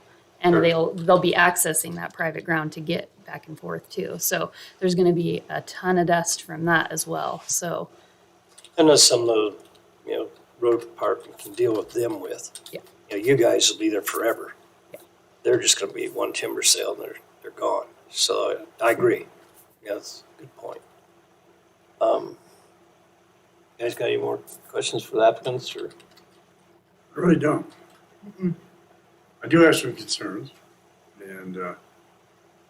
but I don't really have any questions. I think they spelled out pretty clearly what they are going to do. And they have set parameters of what they are going to allow. Okay. So. All right. Thank you. Okay. I'd like to ask for any proponents on the phone or out in the audience. Seeing none, are there any undecided? You don't have opponents or proponents? Proponents. Okay. Any undecided on the phone or out in the audience? Seeing none, are there any opponents? Wherever you put me in the category, I guess, depends on how we. Opponents, or if you have something to say against it. The neutral one is what I'm. Okay. Yeah, that's what I thought. Okay, David Carey, 138, I don't even know my address, 13895 Lang Court. So an adjacent neighbor. Yeah, awkward because I'm a neighbor. And we hadn't met, I guess I'd met Stan briefly on an unrelated subject and then reached out to both Stan and Amy as a result of this. So this is the first time we got to meet as new neighbors. So that was goofy, but it is what it is. It's fine. And we had a positive conversation. I've got a couple of concerns, and I think the main one that you guys touched on was the state land access, and that was a big part of what I'll speak for myself, what my concerns were. So when we met with them, the applicants went, oh my gosh, that wasn't meant to be on there. We talked about the park and ride part. So a big part of our concerns was the lack of clarity on the initial applications, which they appreciated, which I think you guys can appreciate, and that's why you subsequently got a much more detailed outline by the applicant. So in that respect, the process succeeded, right? We met with the neighbors, you guys did the noticing and so on, and I think a lot of that was cleared up. So much of our concerns, both myself and the neighbors, was about park and ride. Everyone's going to be driving down there. Everyone's going to park in the lot or in the property and head out onto the trail system. I shouldn't say the trail system, sorry, out into the state land. So that was a big part of our concern because that would be dramatically increasing traffic. Both myself and the Nichols who commented obviously would be crossing their private property and so on. So that was, like I said, a significant concern. But that was, again, cleaned up as a result of us reaching out as neighbors to the applicant and meeting with them. What's that? Oh, okay, sorry. But I do have concerns, and I appreciate the opportunity to say so. I think the revised deal is a lot more clear, and it's greatly appreciated. Commenting on a couple of things, the timber sale, you addressed it. That is a one-off sort of deal, and obviously the timber sale has to manage dust, has to manage access, maintains the road, looks after the road. It's done, and no one, we all agree, and even the nature of the easement with the Nichols does allow for logging and so on. And again, that was is addressed already, so that's not a surprise to us. That's why we're not opposing timber sales, because it's straightforward, and we all knew that when we bought there. I think, again, calling out and attaching in the staff's findings, the limiting the use in the events and parking, we appreciate that. And I think there's even a little more clarity on that would be helpful. We worry that things like extending into the pasture, they've drawn up the program, they show how tight it is to there, but already if you start creeping south, you're starting to get into the pasture, which isn't really what that property was about or is about, I guess, or at least as we are concerned. There was a reference, and I haven't seen it, the applicant talks about they've planted additional trees. I'm not out there inspecting it. If they have, that's great. We talk about improving. I think there historically was literally, I think, 1 or 2 trees on all of the 26 acres. Previous owner, Scott, was totally opposed to any trees at all, said it blocked his view. But again, that was a private residence and he could do what he wants, but we're changing the use and we're going for a commercial exercise here. So I do think that planting trees will be beneficial for all of it, for dust control, for sound, for light, all of that sort of thing, aesthetics, trailer parking and all that. Sounds like that's what they plan to do. Hopefully that's the case, like any project, landscaping, screening, fencing, all that would be appreciated. But I don't think they need to surround the entire property in a 6-foot picket fence or anything like that. That's not what I'm suggesting. It definitely has an impact on traffic. I don't see how we can't agree with that. How much, that's obviously subjective. Potter Lane is a dead-end dirt road, and I want to qualify it, a dirt road. It's not a gravel road. It's not partially paved. It's a dirt road. It's a dirty, dusty road, and traffic is definitely, and all additional traffic. And I appreciate that we do have other public users going to the end of the road, but again, we're not here to talk about that. That's not our point. We can't do anything about that. But this is a commercial application. That's why we have this opportunity to discuss that. There will be additional parking. I do think, traffic. I think signage is an important deal that we need to address. I know it's talked about, but I do think signage, educating people as to which way to go, Inevitably, I do think we have this happen. People drive down my driveway because they're following Google, and Google says my driveway is a through road, and they just follow it blindly. So I think having that additional signage so that people aren't overshooting, aren't going the wrong way. I know it's not open to the general public per se, but you will get people following around, equestrian trainer driving around and looking for it. That's what people do apparently nowadays, is follow their GPSs and just drive around looking at stuff to look at. So Potter Lane is a concern. It's really hard to get out of there if you go down that road, particularly in the winter. Team training and boarding, we're talking about the McCall Rodeo Club showing up. I'm assuming they're not boarding, so they will be showing up with trailers and horses. Maybe they'll be using horses that are already there. And again, I appreciate that. I don't think it's a major distinction, but it isn't as simple as to say that everybody will just show up in their car because their horses are already there. I think there will be trailers, trucks, trailers, and so on.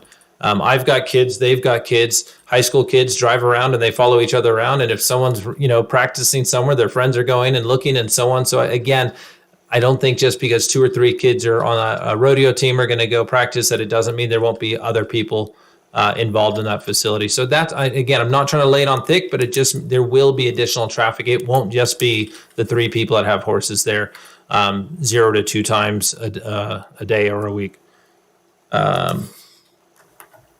Again, this is a commercial exercise. It's public. You can look if you zoom in a little bit, it's back on the project, if you don't mind. Oh, it looks like it's thinking. There's a dirt bike track right next to it. That's our neighbor. That's the Whipples. But it's not commercial. You know what I mean? When you talk about dust, it's not a commercial exercise. It's their private facility.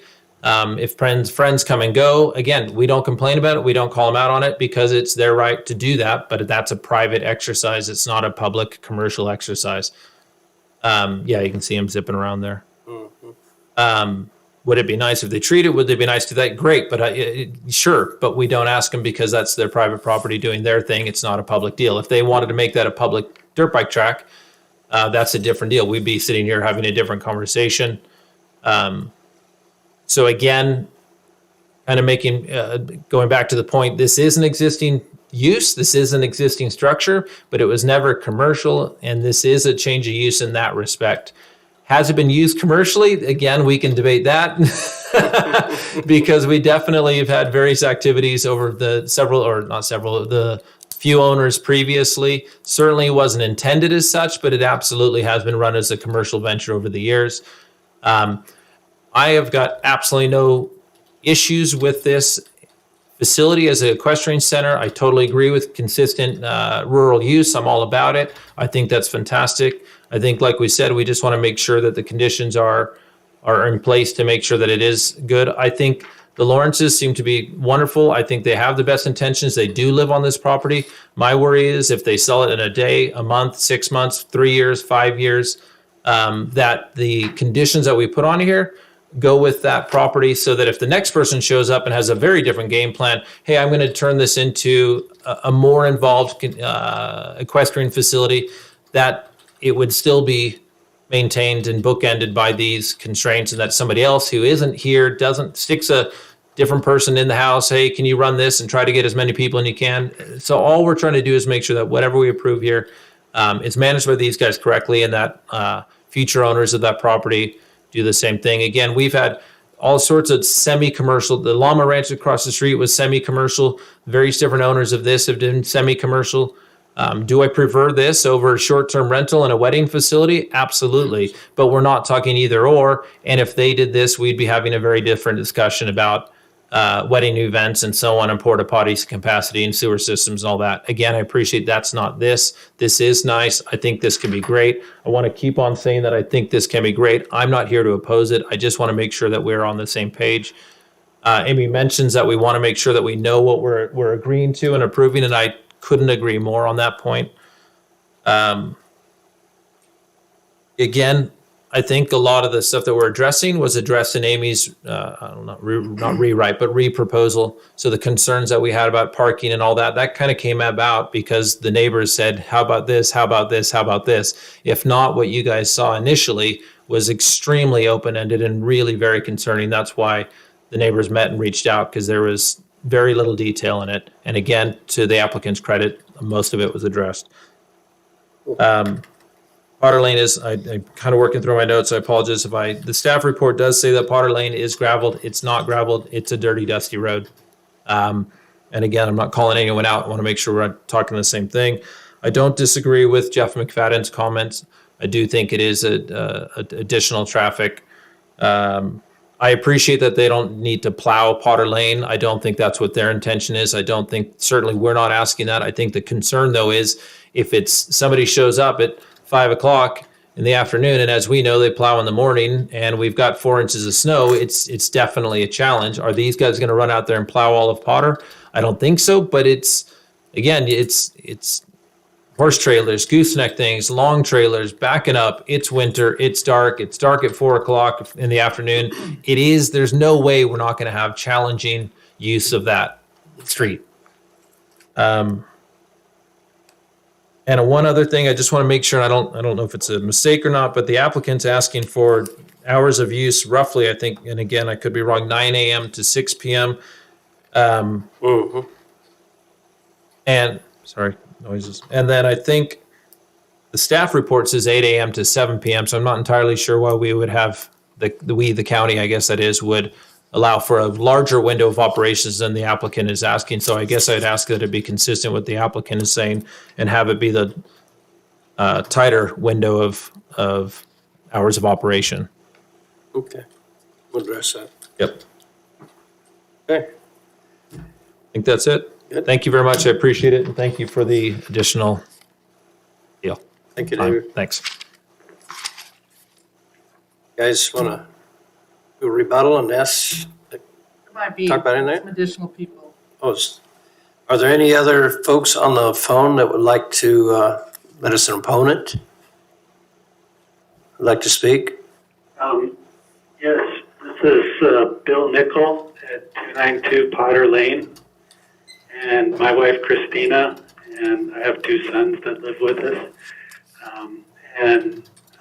We own the property that the Potter Lane dead ends into, and so initially the applicant had said that they were going to provide public parking for access to the state land. And that was cleared up a little bit at our meeting. David, Carrie, and Amy, and Teresa, and my wife all met at David's place, and we went over a lot of our concerns, and she has addressed most of them. The dust issue, it continues to be a concern for the neighbors along Potter. As far as the end of Potter goes, I would not want public access people going through there. We try to keep it mostly open for neighbors because we moved here 20 years ago and it was open then, and we've tried not to close it down. But there are people that come in and do take advantage of that with a lot of vehicles and such. And our house is about a quarter of a mile away from there, so we don't sit down at the gate and monitor who goes in and out. But the gate is locked. It's not open to vehicles. So, and we try to keep it, as quiet as possible. And if people are noisy and there's a way to go around the gate. We try not to publicize that, and we don't want a lot of horseback riders going through there. And other than that, we second most of what David Carey said. That's it. Hey, thank you, Bill.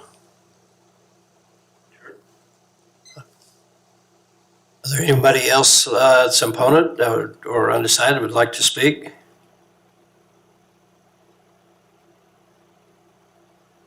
Hearing none, you like a rebuttal?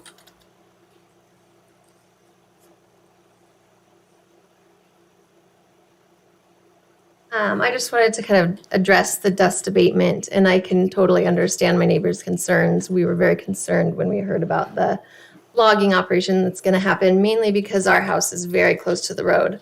There's only 2 houses on Potter that are that close to the road. The rest are all back quite far.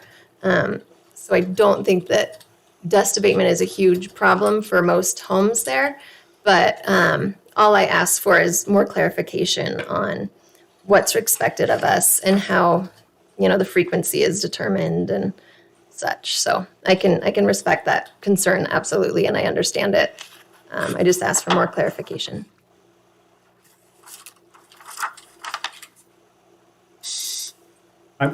I'm questioning, I guess it's for Bill. I don't know if this is to be brought up right now, We're not talking but about the forest land though. no, I know, Okay. but if we're having motorized vehicles, there are motorized vehicles going to his property.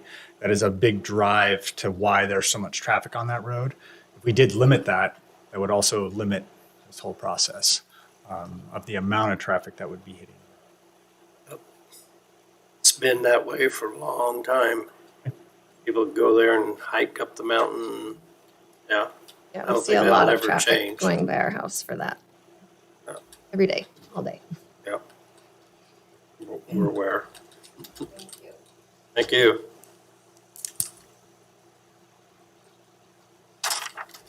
Okay. This time we'll close the open meeting and bring it to the table. Did you want me to address that? I don't think it's necessary, Bill. Thank you. Thank you. Okay. Well, one of the big concerns I do have is potholing. I mean, Is what? one of the big concerns I do have is potholing.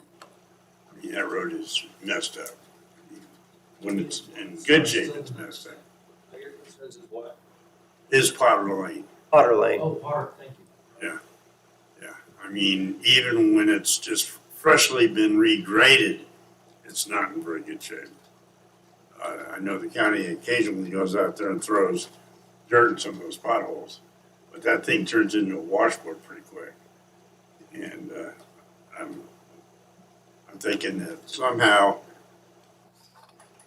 the county needs to either step up and help out, or something's got to change with Pottle Lane before you put a commercial operation at the far end of it.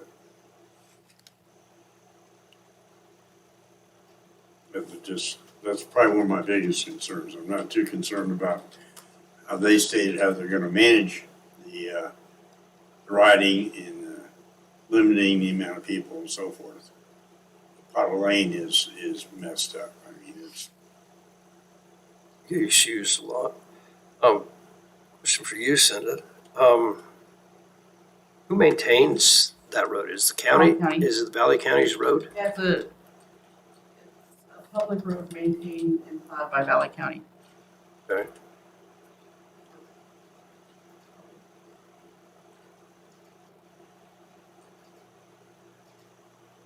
Okay.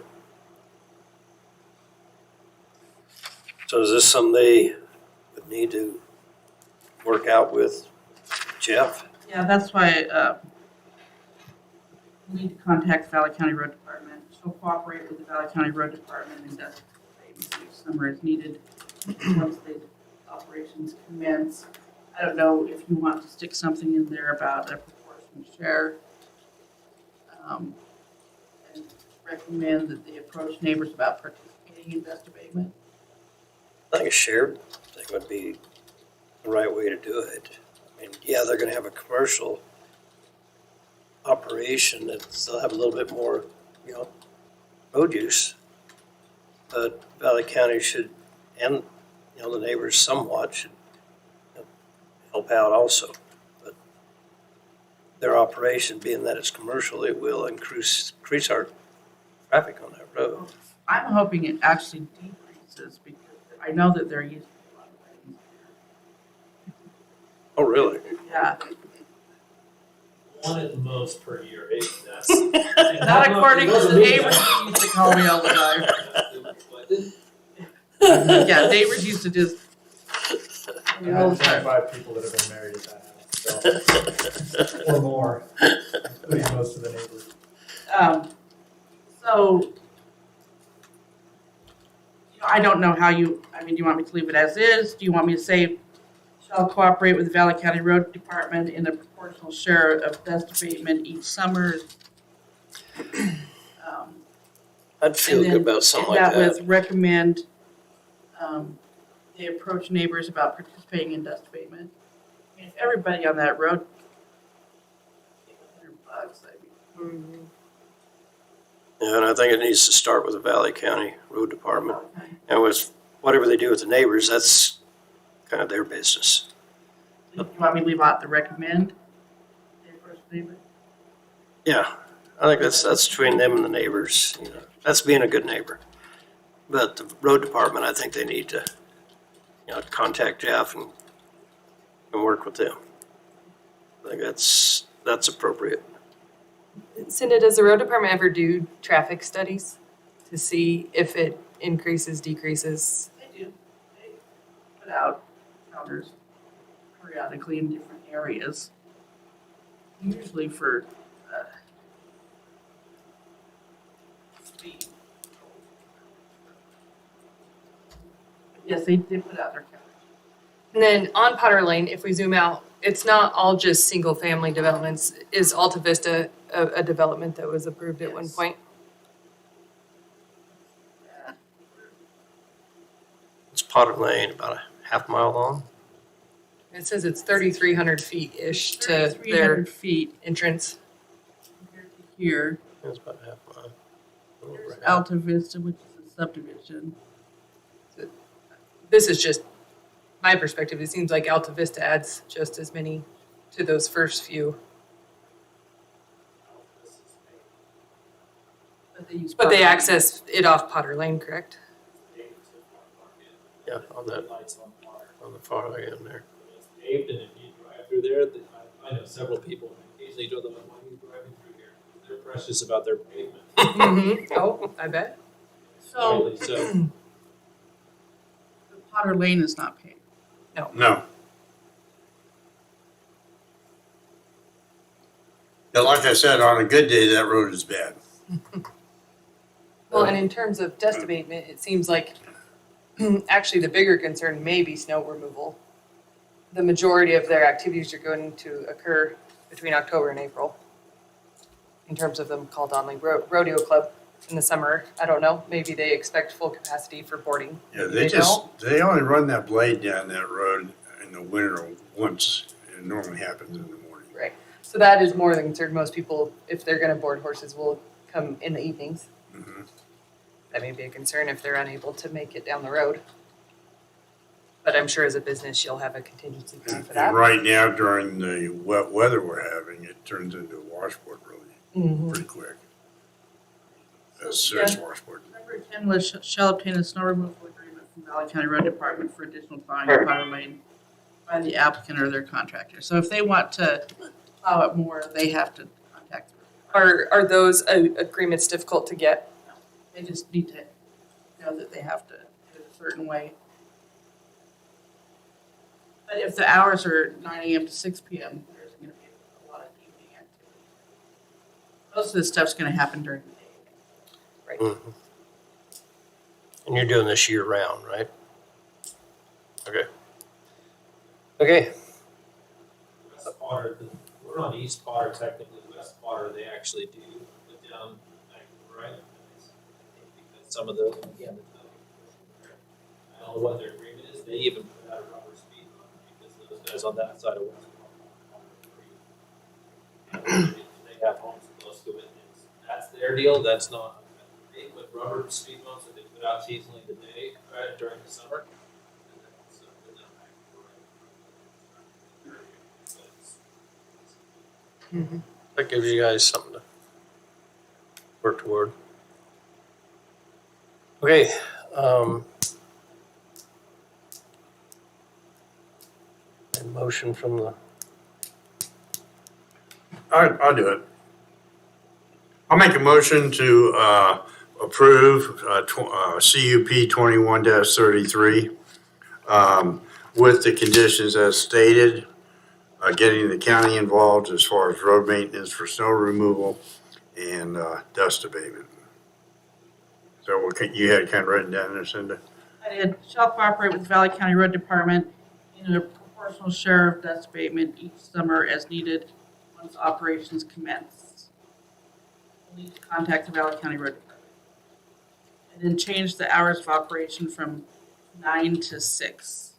I don't know how the 8 to 7. That's typically our hours of operation. Usually it's 7 to 7, but. And what about signage, like turning off on the market to? Is there anything in there on that? I thought I have a sign. You must have an approved approach permit from Valley County.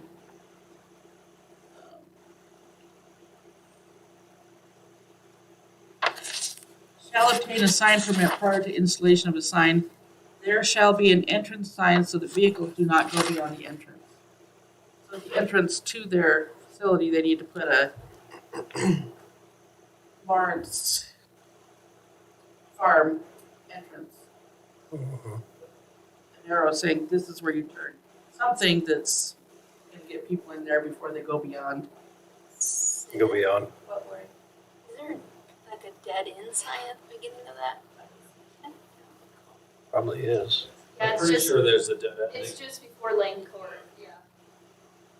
Basically, they turn telling you to go down Alta Vista. Yeah, it's when you turn, it's like right when you turn down Alta Vista, you can see it's and there's the cattle corrals and stuff. Just past the So, you know, the road department might move it out closer, but yeah, Google says you can drive right up to Wilderness. You can just drive your Cadillac straight to Louis and everything. there's all these, I mean, David lives here, I think, down in this area here. Back up and down. Are they allowed to put signage further down Potter Lane, Down here, going down Potter Lane to get people off of Farm Market? Are they allowed to put a sign out there? this is Dead End Road. Yeah. The road department. Absolutely. I mean, for a signage for them. Yes, they can have a directional, with an agreement with the, road department because they'll have a CUP. We don't want to draw that much attention. Yeah, I was gonna say, I don't think any of us want a sign on Farm to Market in Potter. No one wants to draw, because You guys that's don't the wanna- looky-loos that do want it. I like it. They don't want people driving into their. Okay. We got it. But definitely at the entrance, they need to put something that says. Sure, to your own Finger place. pointing. Got it. Need a motion? I did, I made a motion. You have a You motion. second it? I will second it. Any more discussion? No, All in favor? Aye. Aye. Motion pass. You have a 10-day appeal period, which anyone can appeal the decision of the commission to the Board of County Commissioners in accordance with Title 9-5H-12 Valley County Code. Thanks, guys. I asked Stanley one question. Stanley, what was your vertical in basketball? It used to be really good. What is it now? Now I can't get off the ground. I remember him as a child, he could fly. I just remember someone getting yelled at for, those aren't breakaway backboards, don't do that. Yeah. Feels good to be in this room. On good terms. Well, we walked in, he goes, I didn't know Captain was. Oh, I didn't either. it's new. Thanks, guys. Yeah, Appreciate Thank you it. guys. So good to see you. Thank you. Good to see you. I've seen you guys Good get. night. bye-bye. Oh, David, we'll see you next month. You'll see me every month for the next few months, right? Yeah, it's not like David isn't doing anything out there. David, we need another commissioner up here. Yeah. Okay, thank you. I couldn't present my own stuff in front of us. Thank you, I do appreciate it. Thanks. Okay, we are on to, Have to go down through I the. think you have to go down and let You them know have to go you're to the out. entrance. Thank you. Only Cinda can go out and Lori can go out that door. I go out that door. everybody can go out the door. Oh, I parked up there because I figured we had to go out the official entrance. Okay, He likes to keep count. variance, You're doing the facts and conclusions now. Yep. okay, For all of those listed, V 421, 2125, 2126, 2127, 2128, 2129. You need a motion, right? I need a motion. Okay, I'll make a motion to submit the facts and conclusions to the chairman for his signature. I will second that. Thanks for reminding me. More discussion? No discussion. All in favor, say aye. Adios, I'll see you in a month. Hold on, Brian. Oh, Actually, well, No. we will see you next Carried. week. Is that a motion carried? You guys pass? Is that right? You guys say aye? I all right. Okay, so sign those, please. Yes. So, November 18th, we're having a special meeting. Oh, that's right. Remember? She called me. I was on the way to San Diego.